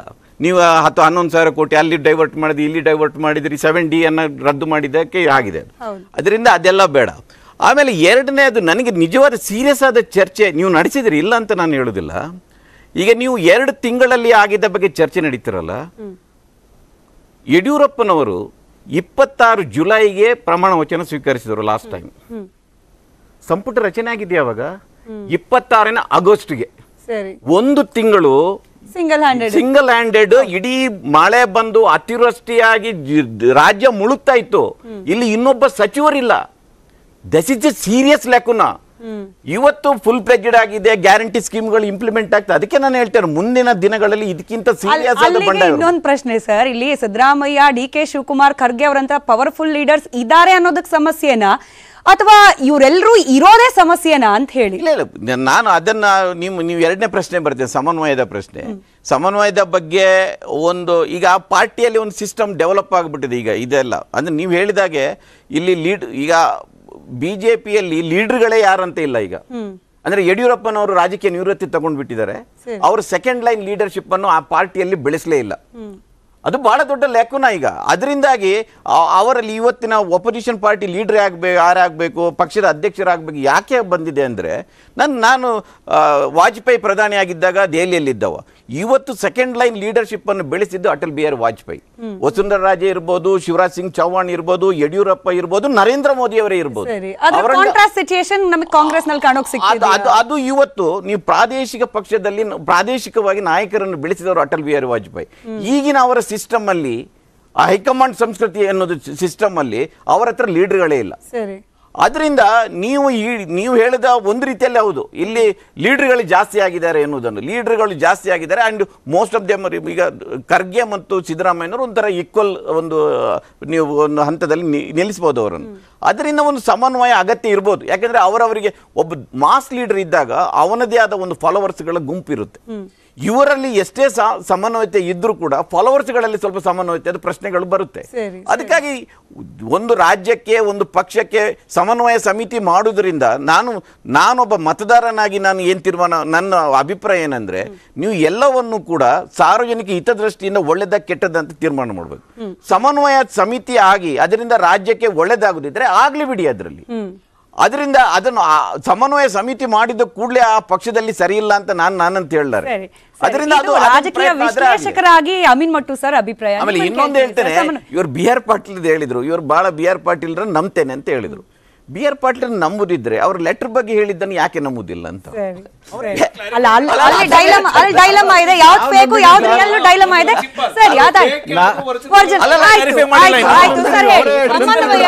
ಸಮನ್ವಯತೆ ಸಾಧಿಸಬೇಕಾಗಿರೋದು ಶಾಸಕರು ಸಚಿವರ ನಡುವೆನಾ, ನಾಯಕರ ನಡುವೆನಾ ಅಂತ ಹೇಳಿ. ನಾಳೆ ಇನ್ ಕೇಸ್ ಚರ್ಚೆ ನೀವೇ ಹೇಳಿದಾಗ ಆದ್ರೂ ಕೂಡ ಯಾವ ಸಮನ್ವಯತೆ ಬಗ್ಗೆ ಚರ್ಚೆ ಆಗೋದು ಅನಿವಾರ್ಯ ಇದೆ ಅಥವಾ ಅವಶ್ಯಕತೆ ಇದೆ ಅಂತ ಹೇಳಿ. ನೋಡಿ, ಅಮೀನ್ ಮಟ್ ಅವರು ಆಗಲೇ ಒಂದು ಮಾತಾಡ್ತಾ ಹೇಳಿದ್ರು, ಹಿಂದೆ ಹೈಕಮಾಂಡ್ ಕಲ್ಚರು ಕಾಂಗ್ರೆಸ್ ಪಾರ್ಟಿಲಿ ಇದ್ದಂಥದ್ದು ನಿಜ, ಈಗ ಸಾಕಷ್ಟು ಬದಲಾವಣೆ ಆಗಿದೆ ಅಂತೇಳಿ. ಈ ಎಲ್ಲವುದು ಡೆಮೋಕ್ರೆಟಿಕ್ ಸೆಟಪ್ಪಲ್ಲಿ ನೋಡಿ, ಅಸೆಂಬ್ಲಿ ಚುನಾವಣೆಯಲ್ಲಿ ನಾಳೆ ನಾಮಿನೇಷನ್ ಲಾಸ್ಟ್ ಡೇಟು ಅಂದರೆ ಆವತ್ತು ಕ್ಯಾಂಡಿಡೇಟ್ ಅನೌನ್ಸ್ ಮಾಡ್ತಿದ್ರು. ಇವತ್ತು ನಮ್ದು ಹಂಗಲ್ಲ, ವೆರಿ ಫಸ್ಟು ನಾವು ಕ್ಯಾಂಡಿಡೇಟ್ ಅನೌನ್ಸ್ ಮಾಡೋದು. ಅಂದರೆ ಬದಲಾವಣೆಗಳಿಗೆ ನಾವು ಹೊಂದ್ಕೊಂಡು ರಾಜಕಾರಣಕ್ಕೆ ಹೋಗ್ತಾ ಇದ್ದೀವಿ. ಅಷ್ಟರ ಮಟ್ಟಿಗೆ ಸ್ವೀಕಾರ ಮಾಡಿಕೊಂಡು ಸಮನ್ವಯ ಸಮಿತಿ ಅನ್ನೋದು ಡೆಮೋಕ್ರೆಟಿಕ್ ಸೆಟಪ್ಪಲ್ಲಿ ಅಭಿಪ್ರಾಯವನ್ನು ಬದಲಾವಣೆ ಮಾಡ್ಕೊಳ್ಳೋಂಥದ್ದು, ಶೇರ್ ಮಾಡ್ಕೊಳ್ಳೋಂಥದ್ದು. It is good. ಯಾವುದೇ ಪೊಲಿಟಿಕಲ್ ಪಾರ್ಟಿ ಆಗಲಿ ಅದು ಒಳ್ಳೆಯದು. ಈಗ ನನ್ನ JDS ಮಿತ್ರರಾಗಲೇ ಕೆಲವು ವಿಚಾರ ಪ್ರಸ್ತಾಪ ಮಾಡೋದು. ನಾನು ನನ್ನ JDS ಅಲ್ಲಿ ಇದ್ದಿದ್ದಲ್ಲೇ ನಾನು ಅಲ್ಲಿ ಅಥೆಂಟಿಸಿಟಿಯಾಗಿ ನಾನು ಮಾತಾಡ್ತಾ ಇರ್ತಕ್ಕಂಥದ್ದು. ಮತ್ತು ಸನ್ಮಾನ್ಯ ದೇವೇಗೌಡರು ಸಹ ಕಾಂಗ್ರೆಸ್ ಪಕ್ಷದಲ್ಲಿ ಇದ್ದಂಥವ್ರು. ಅದು ಚರ್ಚೆ ಮಾಡೋದು ಅದೆಲ್ಲೆಲ್ಲೂ ಹೋಗುತ್ತೆ. ಇಲ್ಲಿ ಪ್ರಶ್ನೆ ಇರೋಂಥದ್ದು ಕುಮಾರಸ್ವಾಮಿರವರು ಯಾವ ರೀತಿ ನಡ್ಕೋತಾ ಇದ್ದಾರೆ. ನಾನು ರೇವಣ್ಣವ್ರದ್ದು GT ದೇವೇಗೌಡರದು 6 ತಿಂಗಳು ಅಥವಾ ವರ್ಷದಿಂದ ಮಾತಾಡಲಿಲ್ಲ. ಈಗ ಕಳೆದ 15 ದಿನಗಳ ಹಿಂದೆ ಸದನದಲ್ಲಾದಂತ ನಾನು ಹೇಳಿದ್ದು. ಅದು ಜನರ ತೀರ್ಮಾನಕ್ಕೆ ಬಿಡ್ತೀನಿ. ನಾನು JDS ಬಗ್ಗೆ JDS ಬಗ್ಗೆ ನಾನು ಹೆಚ್ಚಿಗೆ ಮಾತಾಡಕ್ಕೆ ಹೋಗಲ್ಲ. ಎರಡನೇದು, ನಿಮ್ಗೆ BJP ಅವ್ರಿಗೆ ಮಿತ್ರ ಉತ್ತರ ಕೊಟ್ಟು ನಿಮ್ಮ ಹತ್ರ ಬರ್ತೀನಿ. ಯಾಕೆಂದ್ರೆ ಆಗಲೇ ನೀವು ಒಂದು ಪ್ರಶ್ನೆ ಕೇಳಿದ್ರಿ, ನಿಮ್ಮ ವಿರೋಧ ಪಕ್ಷದ ನಾಯಕರನ್ನು ಯಾಕೆ ಮಾಡಿಲ್ಲ ಅಂದ್ರೆ ಉತ್ತರ ಕೊಡಲಿಲ್ಲ. ಎರಡನೇ ಪ್ರಶ್ನೆ, ನೀವು ಲೋಕಸಭಾ ಚುನಾವಣೆಗೆ ಏನು ಉತ್ತರ ರೆಡಿ ಆಗ್ತಿದ್ದೀರಾ, ಕಾಂಗ್ರೆಸ್ ಎಲ್ಲ ತಯಾರಾಗ್ತಿದೆ ಅಂದರೆ ಪಾಪ ಅದೆಲ್ಲ ಬಿಟ್ಬಿಟ್ಟು ಅವರು SCP-TSP ಬಗ್ಗೆ ಈಗಾಗಲೇ ನನ್ನ ಸ್ನೇಹಿತರು ಅಮೀನ್ ಭಟ್ ಅವರು ಹೇಳಿದ್ರು, SCP-TSP ತಂದಿದ್ದಾರು ಕರ್ನಾಟಕದಲ್ಲಿ, ಕೇಂದ್ರದಲ್ಲಿ ನಿಮಗೆ ತಾಕತ್ತಿದೆಯಾ ತರೋದಕ್ಕೆ ಅಂತೇಳಿ. ಒಂದು ಕನ್ನಡದಲ್ಲಿ ಗಾದೆ ಮಾತಿದ್ದಾರೆ, ಕಳಂಕಿತರು ತುಳಸಿ ಕಟ್ಟೆ ಸುತ್ತರೆ ಪತಿವ್ರತೆ ಆಗೋದಿಲ್ಲ ಅಂತೇಳಿ. ಅದು ಬಿಜೆಪಿಗೆ ಅಕ್ಷರಸ ಅಪ್ಲಿಕಬಲ್. ಹಾಗಾಗಿ ಇವತ್ತು ಒಂದು ನಿಮಿಷ ಸಮನ್ವಯ ಸಮಿತಿ, ಒಂದೇ ನಿಮಿಷ, ನೀವು ಆರೋಪ ಮಾಡಿಸಿ ಉತ್ತರ ಕೊಡಬೇಡಿ, ಹೆಂಗಾಗುತ್ತೆ. ಖಂಡಿತ ನೀವು ಆರೋಪ ಮಾಡಿಸ್ಬಿಟ್ಟು ನಿಮ್ಮ ಪ್ರಶ್ನೆಗೆ ಉತ್ತರ ಕೊಡೋದು ಆಗೋದಿಲ್ಲ. ನೋಡಿ, ಕರ್ನಾಟಕದಲ್ಲಿ ಸ್ಕೂಲ್ ಮಕ್ಕಳು ಸ್ಕಾಲರ್ಶಿಪ್ ಕದ್ದಂತ ಕೀರ್ತಿ ಯಾರಾದ್ರೂ ಇದ್ರೆ ಅದು ಬಿಜೆಪಿ ಅವರಿಗೆ. ಇವತ್ತು ಆ ಸ್ಕಾಲರ್ಶಿಪ್ ದುಡ್ಡು ಕೊಟ್ಟಿಲ್ಲ TSP SCP ನಲ್ಲಿ, ಅಷ್ಟು ಆಗಿ ಬಂದವರೆ. ಇನ್ನು ಸಮನ್ವಯ ಸಮಿತಿ ಹೇಳ್ತಾ ಇದ್ದೀರಾ, ಖಂಡಿತ ಸಮನ್ವಯ ಸಮಿತಿ ಆದ್ಯತೆ ಅಲ್ಲ. ನಮ್ಮ ನಾಳಿನ ಸಭೆಯ ಆದ್ಯತೆ ಲೋಕಸಭಾ ಚುನಾವಣೆ. ಆದ್ಯತೆ ಅಲ್ಲದೆ ಹೋದ್ರು ಇನ್ ಕೇಸ್ ಚರ್ಚೆ ಆದ್ರೆ ಯಾರ ನಡುವೆ ಸಮನ್ವಯತೆ ಅಂತ ಪ್ರಶ್ನೆ ನಂದು. ಯಾರ ನಡುವೆ, ಶಾಸಕರು ಸಚಿವರ ನಡುವೆನಾ ಅಥವಾ ನಾಯಕರ ನಡುವೆ? ಒಂದ್ ನಿಮಿಷ ಅದನ್ನೇ ನಾನು ಪಕ್ಷದ ವಕ್ತಾರ ಆಗಿ ಸಂಪೂರ್ಣ ಮಾಹಿತಿ ಇಲ್ಲದೆ ಈ ಸಮನ್ವಯ ಸಮಿತಿ ಆಗುತ್ತೋ ಇಲ್ವಂತ ಪೂರ್ಣವಾದ ಮಾಹಿತಿ ಇಲ್ಲದೆ ಹೇಳಕ್ ಬರೋದಿಲ್ಲ. ಆಗಬಹುದು ಅಂತ ಹೇಳಿದ್ ನಾನು, ಹಾಗೆ ಆಗುತ್ತೆ ಅಂತ ಹೇಳಿಲ್ಲ. ಈ ಮಾಧ್ಯಮದಲ್ಲಿ ಬಂದಿರ್ತಕ್ಕಂಥ ವರದಿಗೆ ಅನುಗುಣವಾಗಿ ಚರ್ಚೆ ಆಗ್ಬೋದು ಅಂತ ಹೇಳಿದ್ರು. ಹಾಗಾಗಿ ಸಮನ್ವಯ ಸಮಿತಿ ಆದ್ರೆ ಅದು ಯಾರು ಮಾಡ್ತಾರೆ ಅವ್ರು ಹೈಕಮಾಂಡ್. ಎರಡು ಪ್ರಶ್ನೆಗೂ ಉತ್ತರ ಕೊಡ್ಲಿಲ್ಲ ಅನ್ನೋ ಆರೋಪ ಇದೆ. ಎರಡು ಪ್ರಶ್ನೆಗೆ ಶಾರ್ಟ್ ಅಂಡ್ ಸ್ವೀಟ್ ಆಗಿ ಉತ್ತರ. ವಿರೋಧ ಪಕ್ಷದ ನಾಯಕ ಇನ್ನೂ ಆಯ್ಕೆ ಇಲ್ಲ, ಲೋಕಸಭಾ ಚುನಾವಣೆ ಹೇಗ್ ಫೇಸ್ ಮಾಡ್ತೀರಿ, ಕೇವಲ ಮೋದಿ ಮಂತ್ರ ಮಾತ್ರನಾ, ಇಲ್ಲಿ ನಾಯಕತ್ವ ಇಲ್ವಾ ಅನ್ನೋದು. ಇವ್ರು ಪ್ರಿಪೇರ್ ಆಗ್ತಿದ್ದಾರೆ, ಸಮನ್ವಯ ಇದೆಯೋ ಇಲ್ವೋ, ಲೋಕಸಭೆ ಮಂತ್ರ ತಗೊಂಡು ವಾಪಸ್ ಬರ್ತಾರೆ, ನಿಮ್ದೇನ್ ಮಂತ್ರ ಅಂತ ಹೇಳಿ. ನೋಡಿ, ಒಂದು ರಾಷ್ಟ್ರೀಯ ಪಕ್ಷ ಬಿಜೆಪಿ ರಾಷ್ಟ್ರೀಯ ಪಕ್ಷ ಯಾವತ್ತೂ ನಾವು ಸ್ಟ್ರಾಟಜಿ ಇದ್ದೇ ಇರ್ತದೆ. ಈವನ್ ಯುಪಿನಲ್ಲಿ CM ಮಾಡೋದಕ್ಕೂ ನಾವು ಸಮಯ ತಗೊಂಡಿದ್ದೀವಿ ಅಂತೇಳಿ ಅದಕ್ಕೆ ನಾವು 10 ವರ್ಷ ಟ್ರಂಪಿಂಗ್ ಮೆಜಾರಿಟಿ ಒಳಗಡೆ ಬರ್ಕೊಂತಿರ್ತೀವಿ. ಅದರಿಂದ ಒಂದ್ ಕಡೆ ಸ್ಟ್ರಾಟಜಿ ಇರುತ್ತೆ, ಅದರಿಂದ ಏನು ಕುಸ್ತು ಬಿದ್ದಿಲ್ಲಲ್ಲ. ವಿರೋಧ ಪಕ್ಷ ನಾಯಕ ಆಯ್ಕೆ ಆಗದೆ ಇರೋದ್ರ ಹಿಂದೆ ಸ್ಟ್ರಾಟಜಿ ಏನು ಅರ್ಥ ಆಗ್ಲಿಲ್ಲ. ಅಲ್ಲ, ಸ್ಟ್ರಾಟಜಿ ಇದ್ದೇ ಇರುತ್ತೆ. ಅದು ಮುಂದೆ ಅದು ರಿವೀಲ್ ಆದಾಗ ನಿಮಗೆ ಗೊತ್ತಾಗುತ್ತೆ ಅದೇ ಸ್ಟ್ರಾಟಜಿ ಅಂತ ಹೇಳಿ, ರೈಟ್ ಅವಾಗ ಗೊತ್ತಾಗುತ್ತದೆ. ಅವತ್ತಿಗೆ ಚರ್ಚೆ ಉಳಿಸ್ಕೊಳ್ಳೋಣ. ಅಲ್ಲಿಗೆ ಸಮನ್ವಯ ಇದೆಯೋ ಇಲ್ವೋ, ಮಗದೊಂದು ಲೋಕಸಭಾ ಚುನಾವಣೆಗೆ ವೇದಿಕೆ ಅಂತೂ ಸೆಟ್ ಆಗ್ತಾ ಇದೆ. ಯಾವ್ಯಾವ ಪಕ್ಷಗಳ ರಣತಂತ್ರ ಯಾವ ರೀತಿ ಇರುತ್ತೆ ಅನ್ನೋ ಕುತೂಹಲ, ಈ ಕುತೂಹಲನೇ ಅನೇಕ ಚರ್ಚೆಗಳಿಗೆ ಆಸ್ಪದ ಕೂಡ ಮಾಡಿಕೊಡುತ್ತೆ. ಹೀಗಾಗಿ ಚರ್ಚೆಯನ್ನ ಆ ಸಂದರ್ಭದಲ್ಲಿ ಮುಂದುವರ್ಸೋಣ. ಈ ಹೊತ್ತಿನ ಚರ್ಚೆಯಲ್ಲಿ ಭಾಗಿಯಾಗಿದ್ದಕ್ಕೆ ನಾಲ್ವರಿಗೂ ಕೂಡ ಧನ್ಯವಾದ. ಇದಾಗಿತ್ತು ಹೊತ್ತಿನ ವಿಶೇಷ. ನೋಡ್ತಾ ಇರಿ News 18, ಜಾಲ ನಮ್ಮದು, ಬಲ ನಿಮ್ಮದು.